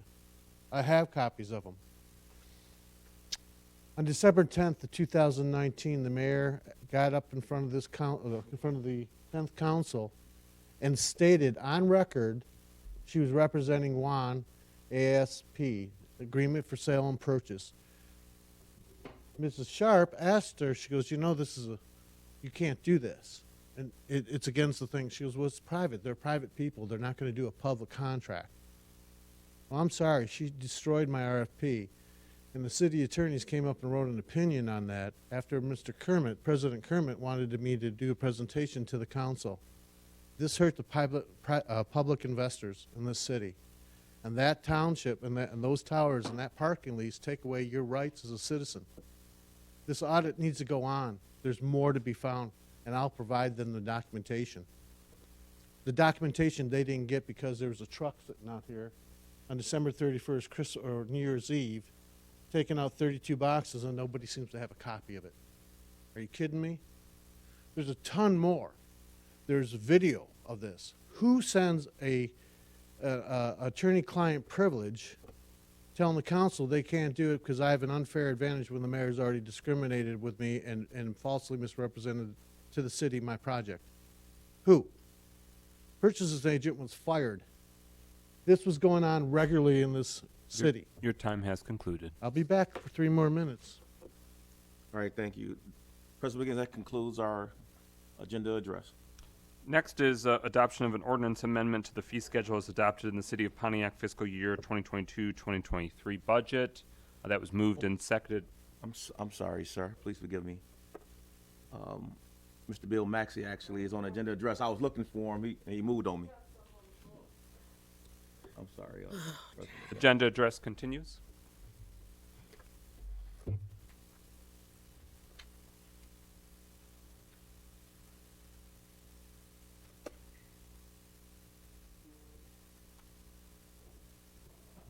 HBO Maxey, Library Board, Trustee Dissemination of Information. Number 1, from 3 to 5, landlord-tenant regulations and rules. Citizens, if you have a problem, I know you have. Mr. Maxey, is this concerning agenda address or you? No, this is library information. Okay, I don't believe you. Dissemination of information. Yes, I believe the president called for you during that time, and you wasn't in the room, I believe. So you can actually do that during your public comment, or would you want to offer? My dissemination information has nothing to do with public comments. Yes, sir. I understand that, but we also had time for elected officials to speak, and you wasn't in the room when the president went through that section of the agenda. He was here. Well, I am elected. Yes, you So are. I can't speak about 3 to 5 dissemination information? No, sir. I'm not saying that you couldn't speak. I'm saying that you missed the time on the agenda to speak due to you not being in office, unless the council want to do an exemption to allow them to speak. What I have is 2 different things. Number 1 is dissemination. Go. Information. All right, sir. The council said Can it's I okay. go ahead with it? Yes. Right. Yes. Just to get it straight, I know exactly what I'm supposed to say and what I'm supposed to do. No. Disseminate information Order in from the 3 to chambers. 5. Order in the chambers. Mr. Maxey has the floor. From 3 to 5. Again, secondly, want to talk about the Promise Zone, youth that quit school at the age of 17, whatever reason, now have a chance to take the GED. After passing the GED, be allowed to get vocational training or 4 years of college within 7 years. That's an addendum. Secondly, we're paying room and board. That information goes out. And last but not least, on the 13th, we're asking our senior citizens to come to the park and meet with the lieutenant governor from 9 to 3. I'll pass out, I'm sorry, from 9 to 11 to pass out information. Senior citizens will be talking with Lieutenant Governor Gilchrist. Senior citizens. Thank you very much. I Thank hope you, I sir. was in order for what I wanted to say. Well, we can discuss after the meeting, sir. All right. That concludes our agenda address. We are at the adoption of an ordinance amendment. It was moved and seconded last week. That is before us. Deputy Mayor, is the language that's before council incorporating all of the additional supplemental fee changes that the administration wanted included? I do believe that it includes all of the additional changes. Clerk Doyle, your changes are correctly reflected.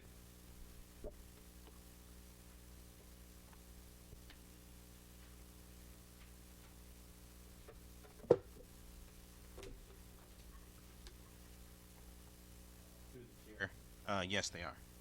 Clerk Doyle confirms that they are. Could I please have a motion to amend the motion before us to replace the previous language that was moved with the proposed City of Pontiac fees as amended in the document before us? So moved. Support. It's been moved by Councilman Goodman, seconded by Councilman Rutherford, that we amend the motion before us to substitute the fee schedule language.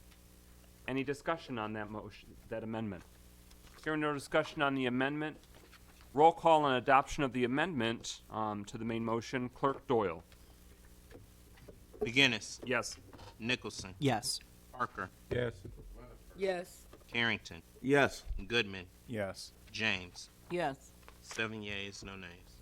That amendment carries, so we now have the main motion before us. The adoption of the ordinance amendment to the fee schedule is adopted as amended. Is there any discussion on the main motion as amended? It was discussed last week. We did an itemized review of every intended schedule to change to the fee schedule, and it's done with the interest of strengthening the city and putting our residents first. Hearing no further discussion, roll call on adoption of this ordinance amendment. Clerk Doyle. Nicholson. Yes. Parker. Yes. Rutherford. Yes. Carrington. Yes. Goodman. Yes. James. Yes. McGinnis. Yes. 7 yeas, no nays. That motion carries. Is there a motion to adopt the resolution to authorize the Department of Public Works Director to actively bid and purchase needed snow removal trucks with an amount not to exceed $80,000 per truck? So moved. Support. There was 3 people that moved that at once, but I saw a finger as well from Councilman Rutherford, seconded by Pro Tem Carrington. So that is now before us. We saw that information, and it is a time-sensitive matter. Director Cooley, you have the floor. Or Mayor Grimel, if you want to cue it up. I think Mr. Cooley is the expert on this matter. Take it away, so sir. please, Mr. Cooley. Yeah, so before you, we have a resolution to allow us to bid on some municipal trucks that we had found on a website. We're quite aware of the trucks. It's a local partner. Trying to be a little bit vague, not to give away what we're going to bid or where we're bidding. So as another municipality not to scoop us. Correct.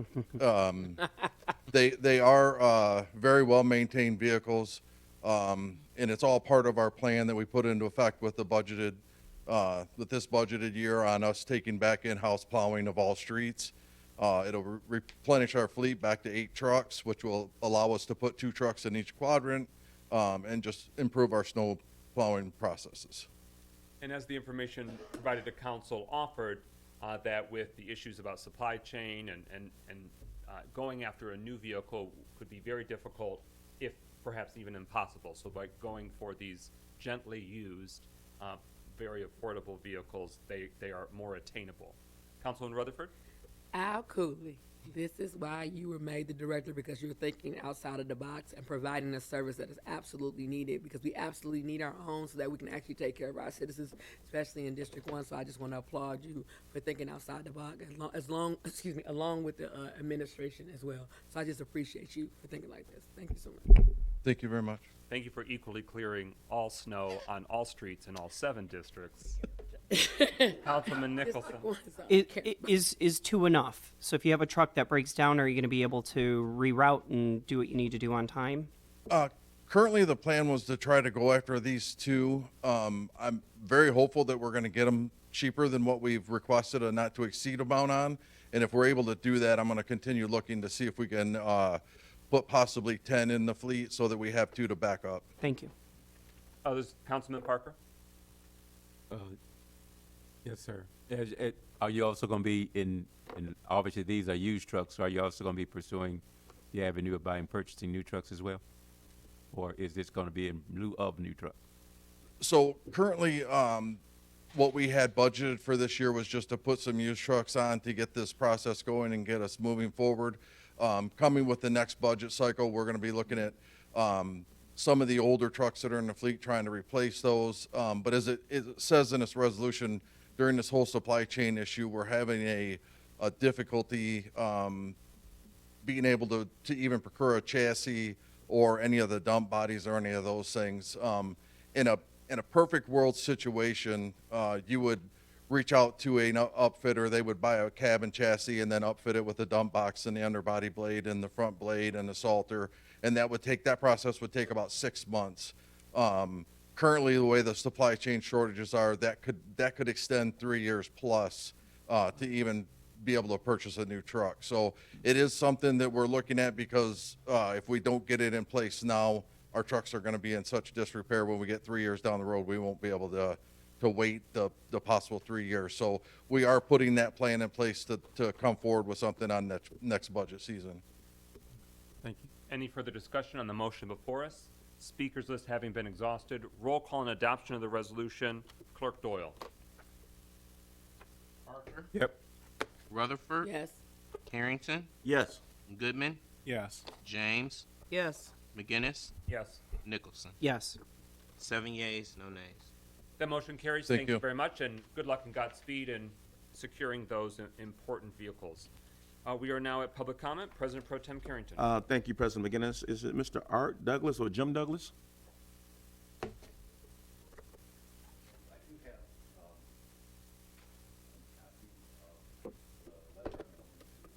If you'd like to provide that with Legislative Counsel Sharp, she'll be able to. And then some pics.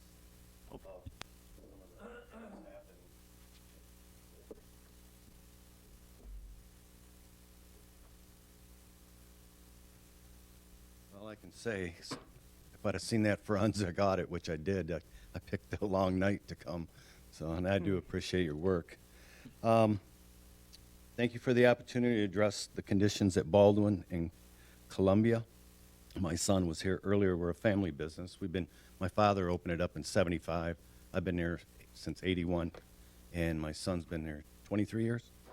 I'm the owner, and I supported the Pontiac Police when they were operating as the Pontiac Police for many years with undercover vehicles, and I started the Baldwin Avenue Business Improvement Association, which lasted 2 to 3 years, but because of lack of support, Mayor Tim did help there and attend that. I had to give it up. It just wasn't getting attended. I say this to let you know that I try not to ask for help without helping first. I take pride in my business and its appearance, if you've been by there. To the reason I'm here, the loitering, the open alcohol, the urinating, or worse, behind the building between us and the 7-Eleven at the corners of Baldwin and Columbia and West Longfellow. I don't know if any of you have been driving back there, but there's a lot more people hanging out. The constant trash at the Smart bus shelter, even though they have a trash can to use. And Smart has been doing a great job of keeping it clean, as we do our property. See the pics. One of the pics that I'm sharing with you tonight was a lady that was standing by the bus shelter. 3 gentlemen had been hanging out there all day. I had to go there and tell them, I said, why don't you give up your seat, one of you, and let her sit down? She was afraid to go in there. And so you'll see other pics there. The police were today. The ambulance came today from the gentleman that's hanging out on the corner blowing his whistle. He's passed out. He's been taken a few times to the hospital. And like I say, one of them's today. My son took a picture of him. They were over there today. A Pontiac police lady. She was over there today. Kids are going up the street. I see people walking up the street, looking down, and they cross the street to go around. Kids don't go down Baldwin Avenue like they used to in the families. They just don't. I mean, I'm talking, you can see, there's sometimes 4 to 5 people hanging out, just loitering. But the open beer, and I've talked to the police, I've, shown them, they said, well, they got, what do they call it? Freedom of speech. As long as they stay on the sidewalk. Well, that doesn't happen. The open beer, you'll see one picture there, he's got a paper bag. You don't put a paper bag over a pop. You'll see other pics today that I took today by the bus shelter. There's beer cans all over the place. And this keeps getting worse every day, more and more. Mr. Douglas, that does conclude your time. Okay. Well, I waited a long time but I understand. You've got and I hope you guys can help. And I do appreciate many, and I got that on there, that I reached out to a lot of people, and as soon as I sent some of the emails out, some of you did respond, and I appreciate it. Are these very copies much. of pictures for us to be able to hold on to, or do you need these back? No, and I can, I could have done more, but, I figured, well, you could pass them around. So I just hope, we can work together and Thank get you, it sir. cleaned up for us and the public. Ms. Veronica Taylor.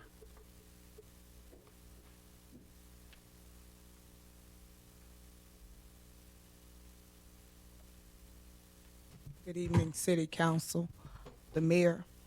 I'm here on the behalf of the Prosecuting Attorney's Office. We have an A, and our Councilman Melody Rufford for District 1 will be actually nice. We're having a resource fair here on September 24th. And I'm letting you know it's going to be at the Baudet Park. I will be bringing flyers in to let y'all know and help everybody. And if y'all want to donate anything to help with water, anything, we'll deeply appreciate it. And I thank you, and may God bless you. Thank you. Mr. Bill Maxey.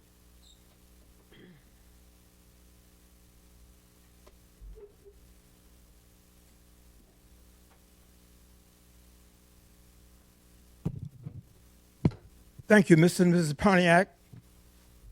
Community at large and governance. I'm wearing 3 hats. African American Male Leadership Council, which stands for goodness, charisma, and greatness.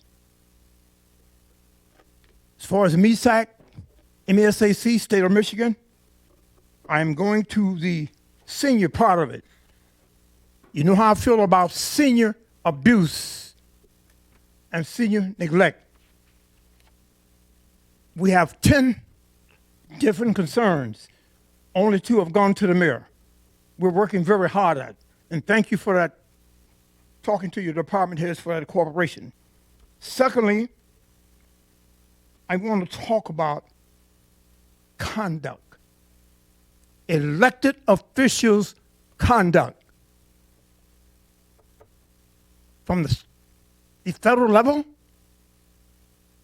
to the state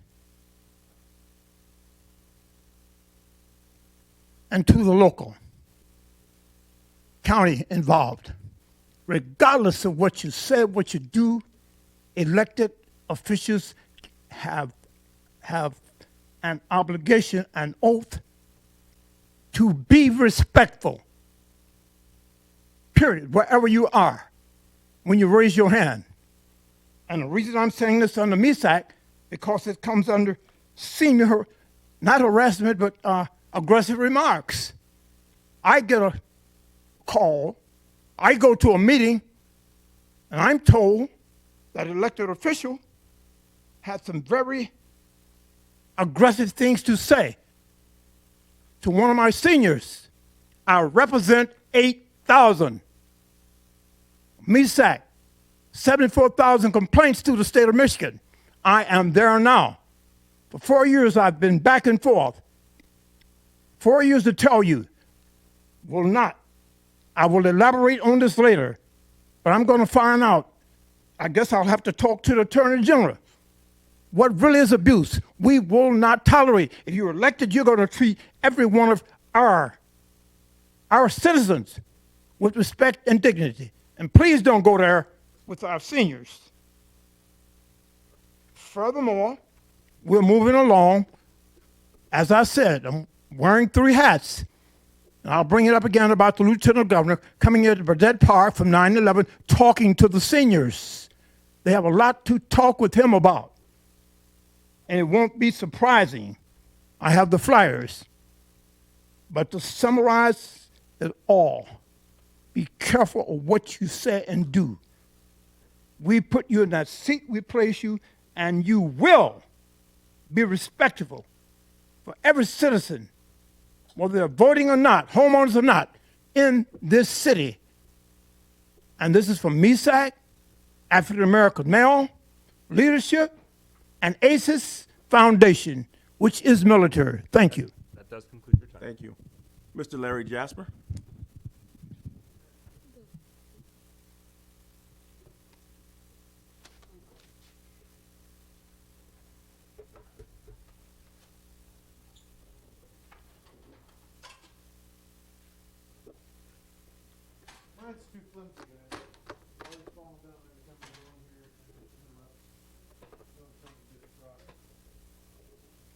But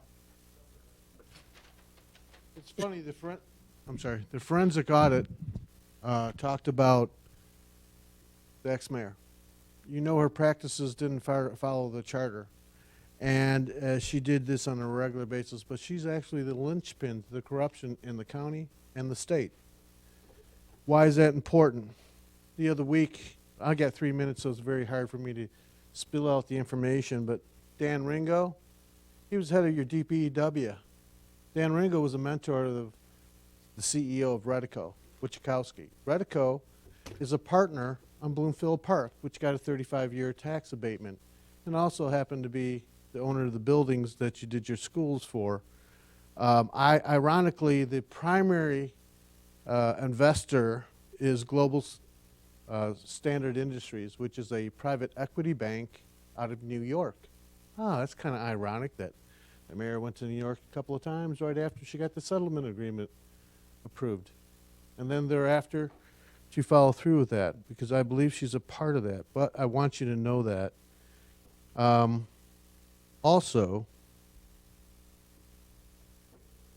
the mayor talked about, well, the forensic audit talked about missing addendums, missing documents. Well, all the agreements that were signed on the global settlement agreement were missing documents. For one was a securities provision that the mayor talked about in public comment, on the record. What has that got to do with selling the Ottawa Towers? You can go to these different things, December 10th, 2019. The settlement agreement itself put the city at harm as a way of doing attorney-client privilege. As Mr. Sharp saying, everything that came to the council was attorney-client privilege. You can't do that.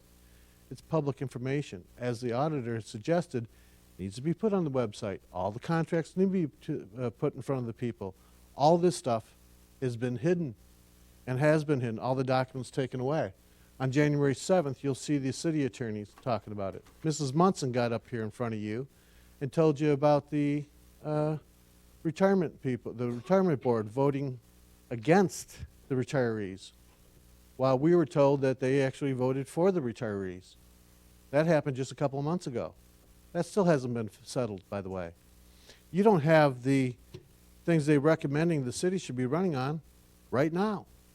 Why wasn't that done right off the beginning of the bat? I mean, it's an assessment of what's going on. Even the zoning board approvals wasn't properly done. It was done behind closed doors. When you go behind the closed doors to discuss what's going on, know that this is public information that needs to be taken care of, and the people in the city of Pontiac are upset. We're in the eye of a hurricane. 6 months from now, the city's going to be hurting, and the people are going to hurt if we don't do things right. And that's all I'm going to say for now. My time is out. If I get Thank 10 you. minutes, you'll have more. That concludes public comment, President McGinnis. Thank you. Clerk Doyle, if you could you please read the resolution to go into closed session to discuss forensic audit findings and legal impact of those findings?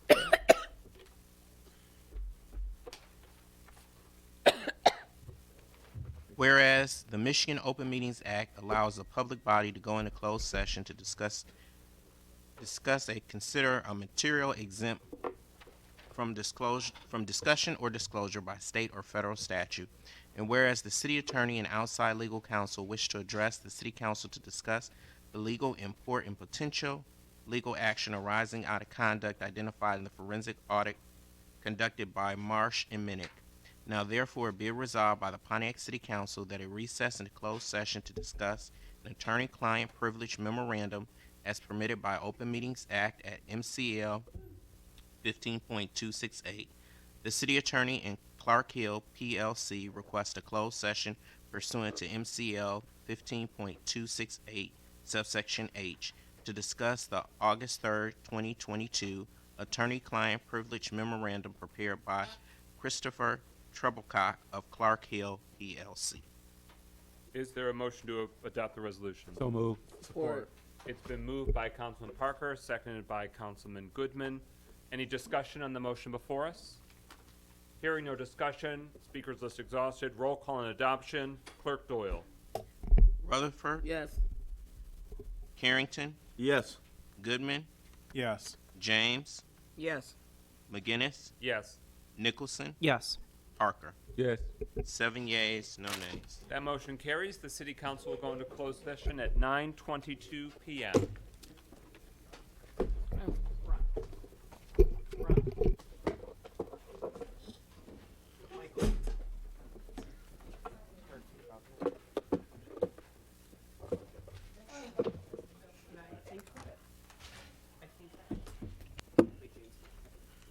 She's on it.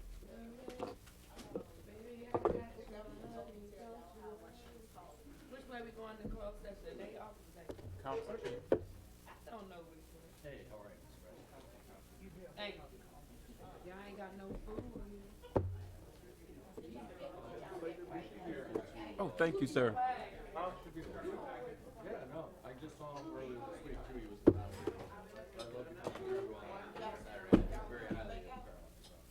It could be, we will come back out to do closing comments and to adjourn the meeting, but it could be extensive.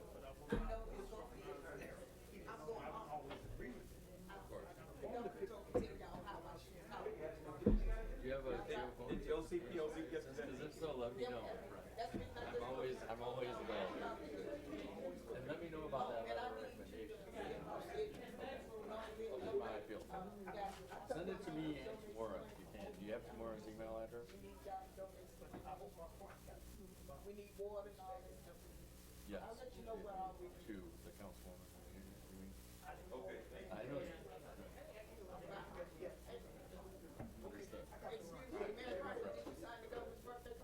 I did, actually. I love it. Thank you, Veronica. That's a great idea. Oh, no, I've been doing this since she. That was good. Good, good. Hey,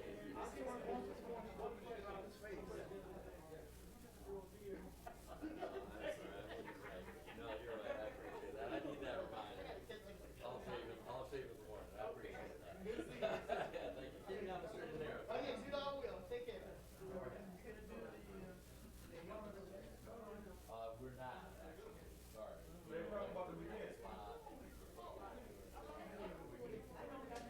we have September 22nd.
think so. I know we got snacks, but there's no. Hmm? Okay, I'm about to discuss that right now. Okay.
This guy hates my guts because I'm bringing the shit to the right.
He's obviously offering to the family that he's left behind.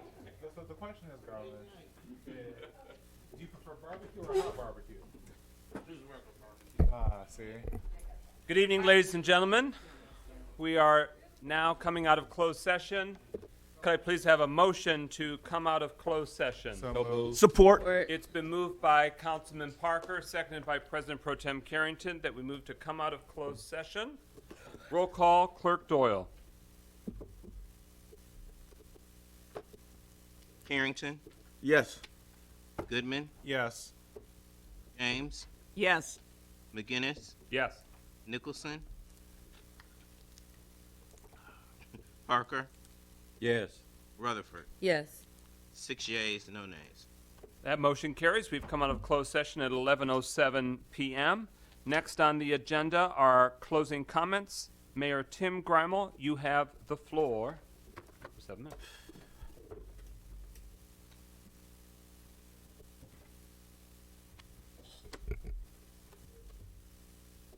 Thank you very much, President McGinnis. Wanted to touch on a few items.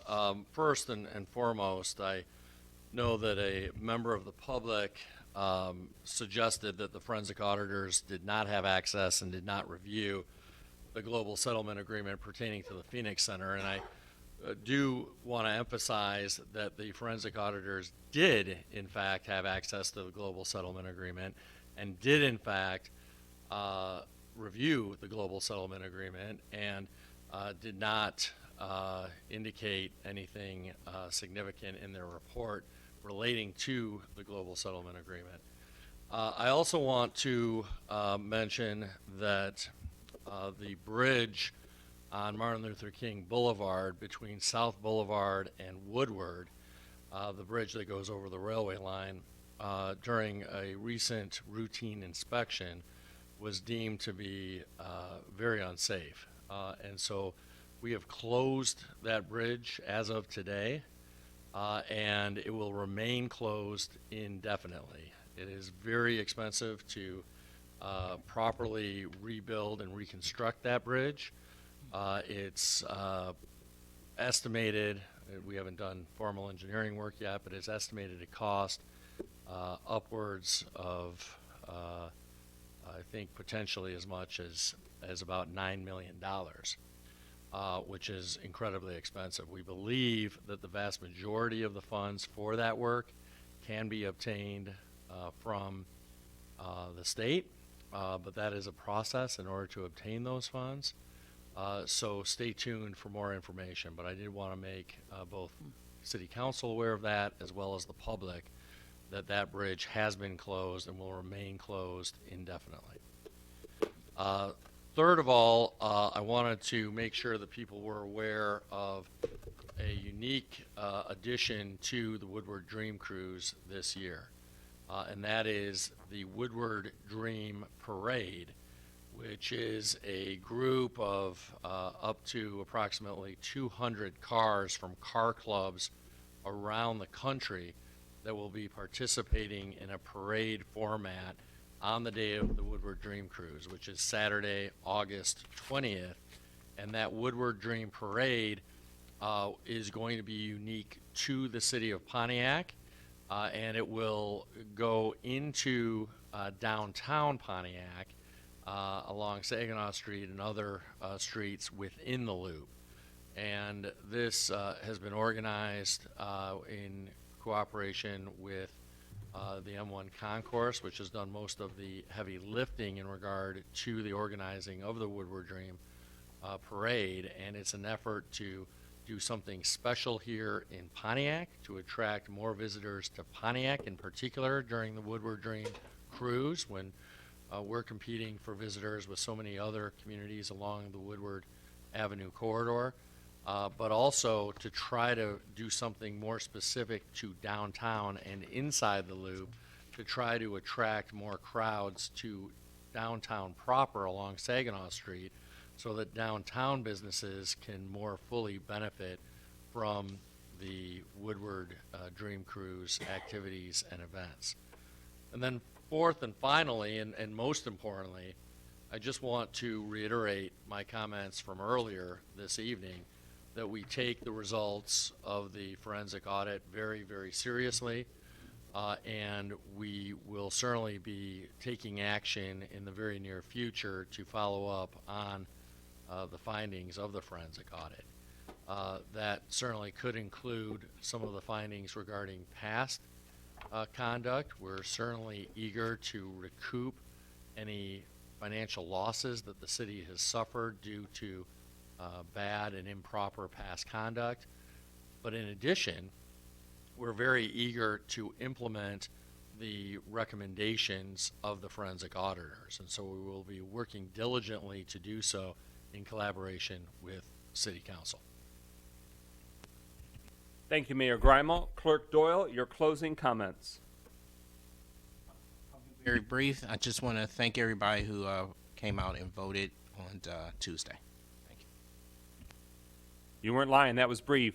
Thank you very much to the city clerk and the city clerk staff, as well as the election day workers, volunteers that made our democratic process be able to function in the city of Pontiac in August.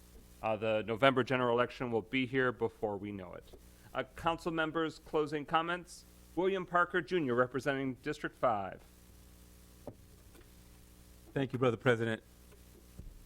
First, I want to thank the company who did our forensic audit for the work that they did. It certainly was very informative. It certainly did share their report, and I thank them for the work that they did in putting it together and giving us the document that they did.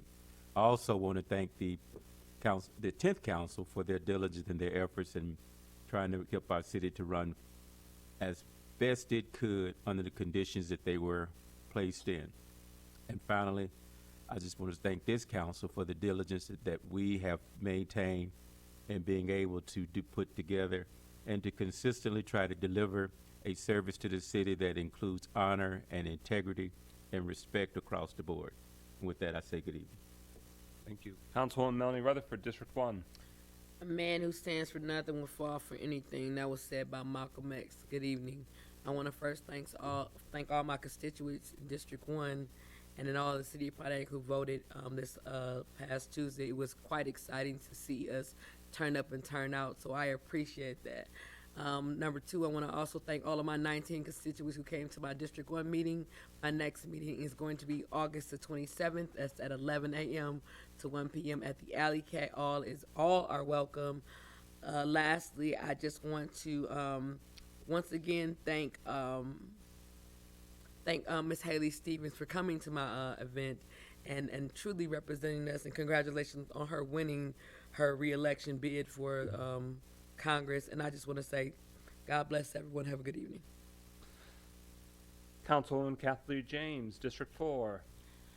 Yes, I also want to thank the auditors for doing a great job in reporting on the forensic audit. All of your findings none of it was of a surprise. It was something that I think I individually lived through, and I think the residents of our city had to live through. So we appreciate all of your work in putting the detail to what we already knew and saw that was taking place. I also want to comment on Mr. Douglas's comment in regards to the issues that are happening at the corner of Baldwin and Columbia.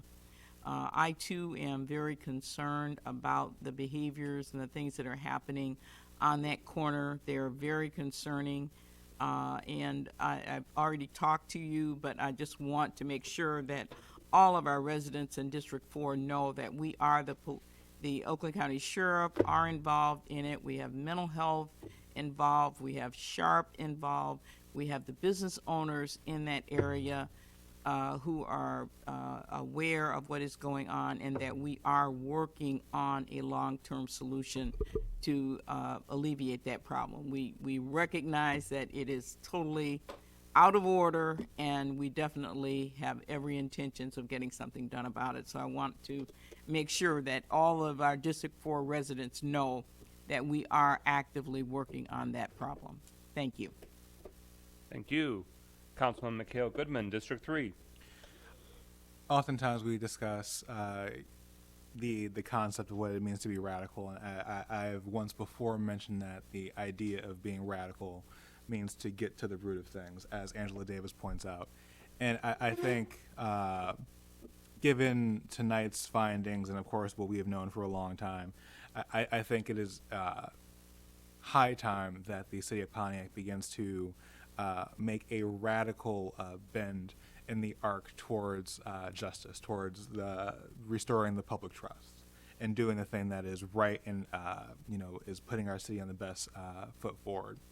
And I think that given what we have obviously found out and what we found out in more detail, it is now incumbent upon us as a city government duly elected by the 61,000 people who live in the city to do the job that they voted with a mandate for us to do. And that just solely means to do what is right, to do what is laid out in front of us to do, and do so with absolute gusto, to do it happily, to do the jobs that we were set out to do, whatever the outcome for that may be. So I look forward to what we can accomplish in terms of bringing the city back to the people and really showing them what it means to be accountable to them. Outside of that, to reiterate what some of my colleagues say, as well as the city clerk, I'm very happy that people came out and voted on the election. As a person that does civic engagement and election protection work, is extremely important for those who have the ability to vote to do so, and I'm happy that many of you came out and did that, and I only hope that number increases going into November. And then the very last thing, just a couple quick announcements. There is a transit town hall happening on August 10th for anyone who goes back and watches this to discuss the future of transit in Pontiac and in Oakland County. We'll have people there from all over the county, including myself and County Commissioner Chairman Dave Woodward.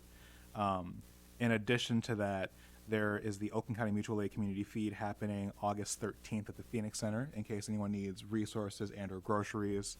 They've been doing that for a few months, and I think it's an amazing thing. So if you are capable of participating and bringing anything, or if you need anything, please do show up.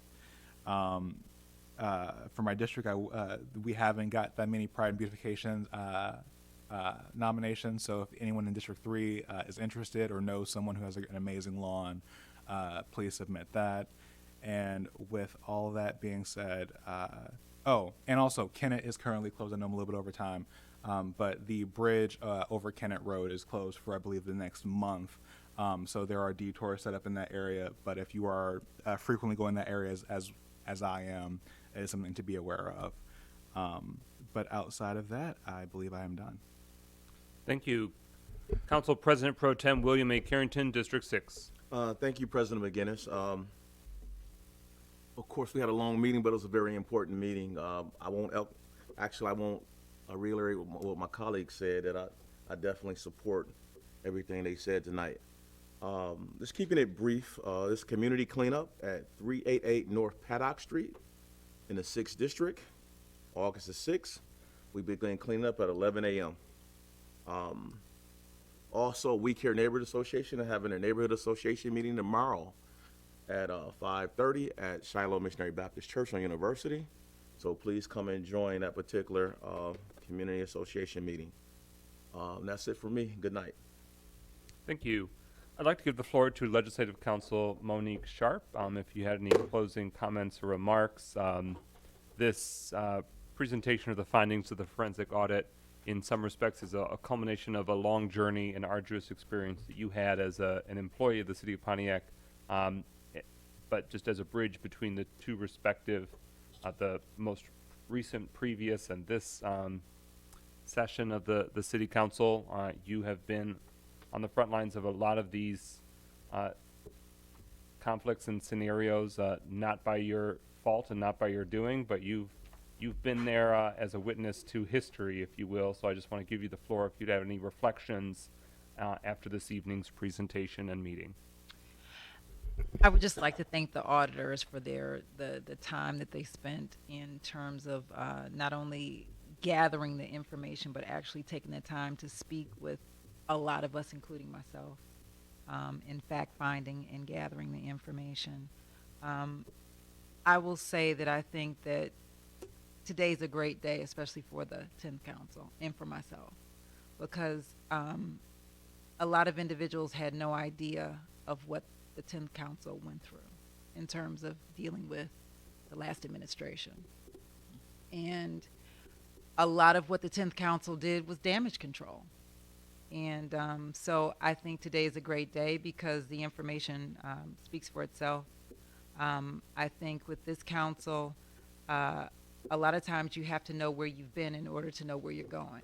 And so it was necessary for that information to come out for you guys to continue to press forward and to be able to do your jobs well. And I'm happy to see the administration and the council working together because yes, it was a terrible relationship with the last council administration.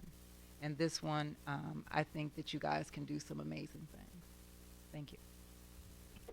Thank you very much. Good evening. I'm Mike McGinnis, City Council President and representing Pontiac's District 7. Did I get everybody?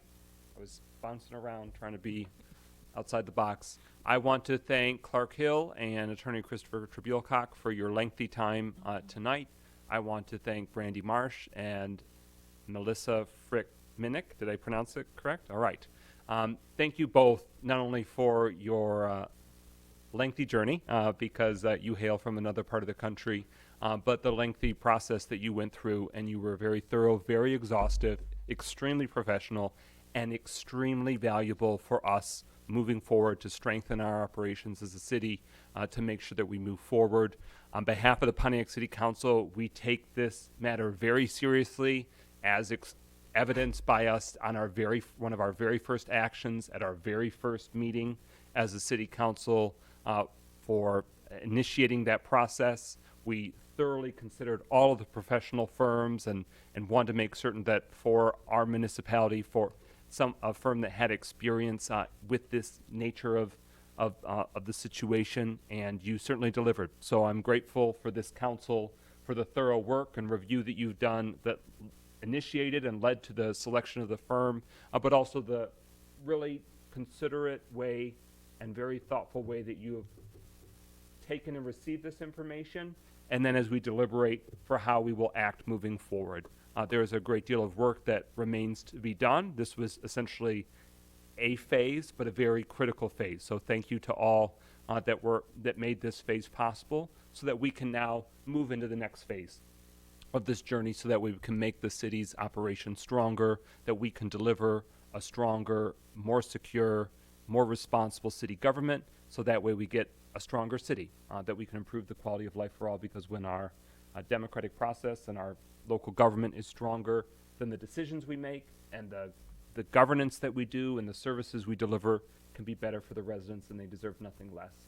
So with that, the hour is quite late, and I will give an announcement to say August 15th is the next Eastside Community Meeting for District 7, 7 p.m. on Monday, August 15th. Please join us. The focus will be on the Pike Street reconstruction, as well as the Clinton River Trail connector that's planned.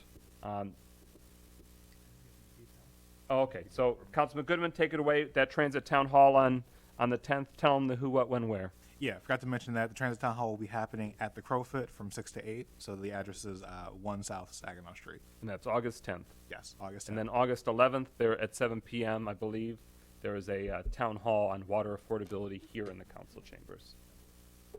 All right, with that, is there a motion to adjourn? So moved. Support. It's been moved by Councilman Parker, seconded by Councilman Goodman, that we adjourn this evening's meeting. Hearing no discussion, speakers list exhausted. Roll call and adjournment. Clerk Doyle. Yes. Yes. Yes. Yes. Yes. Yes.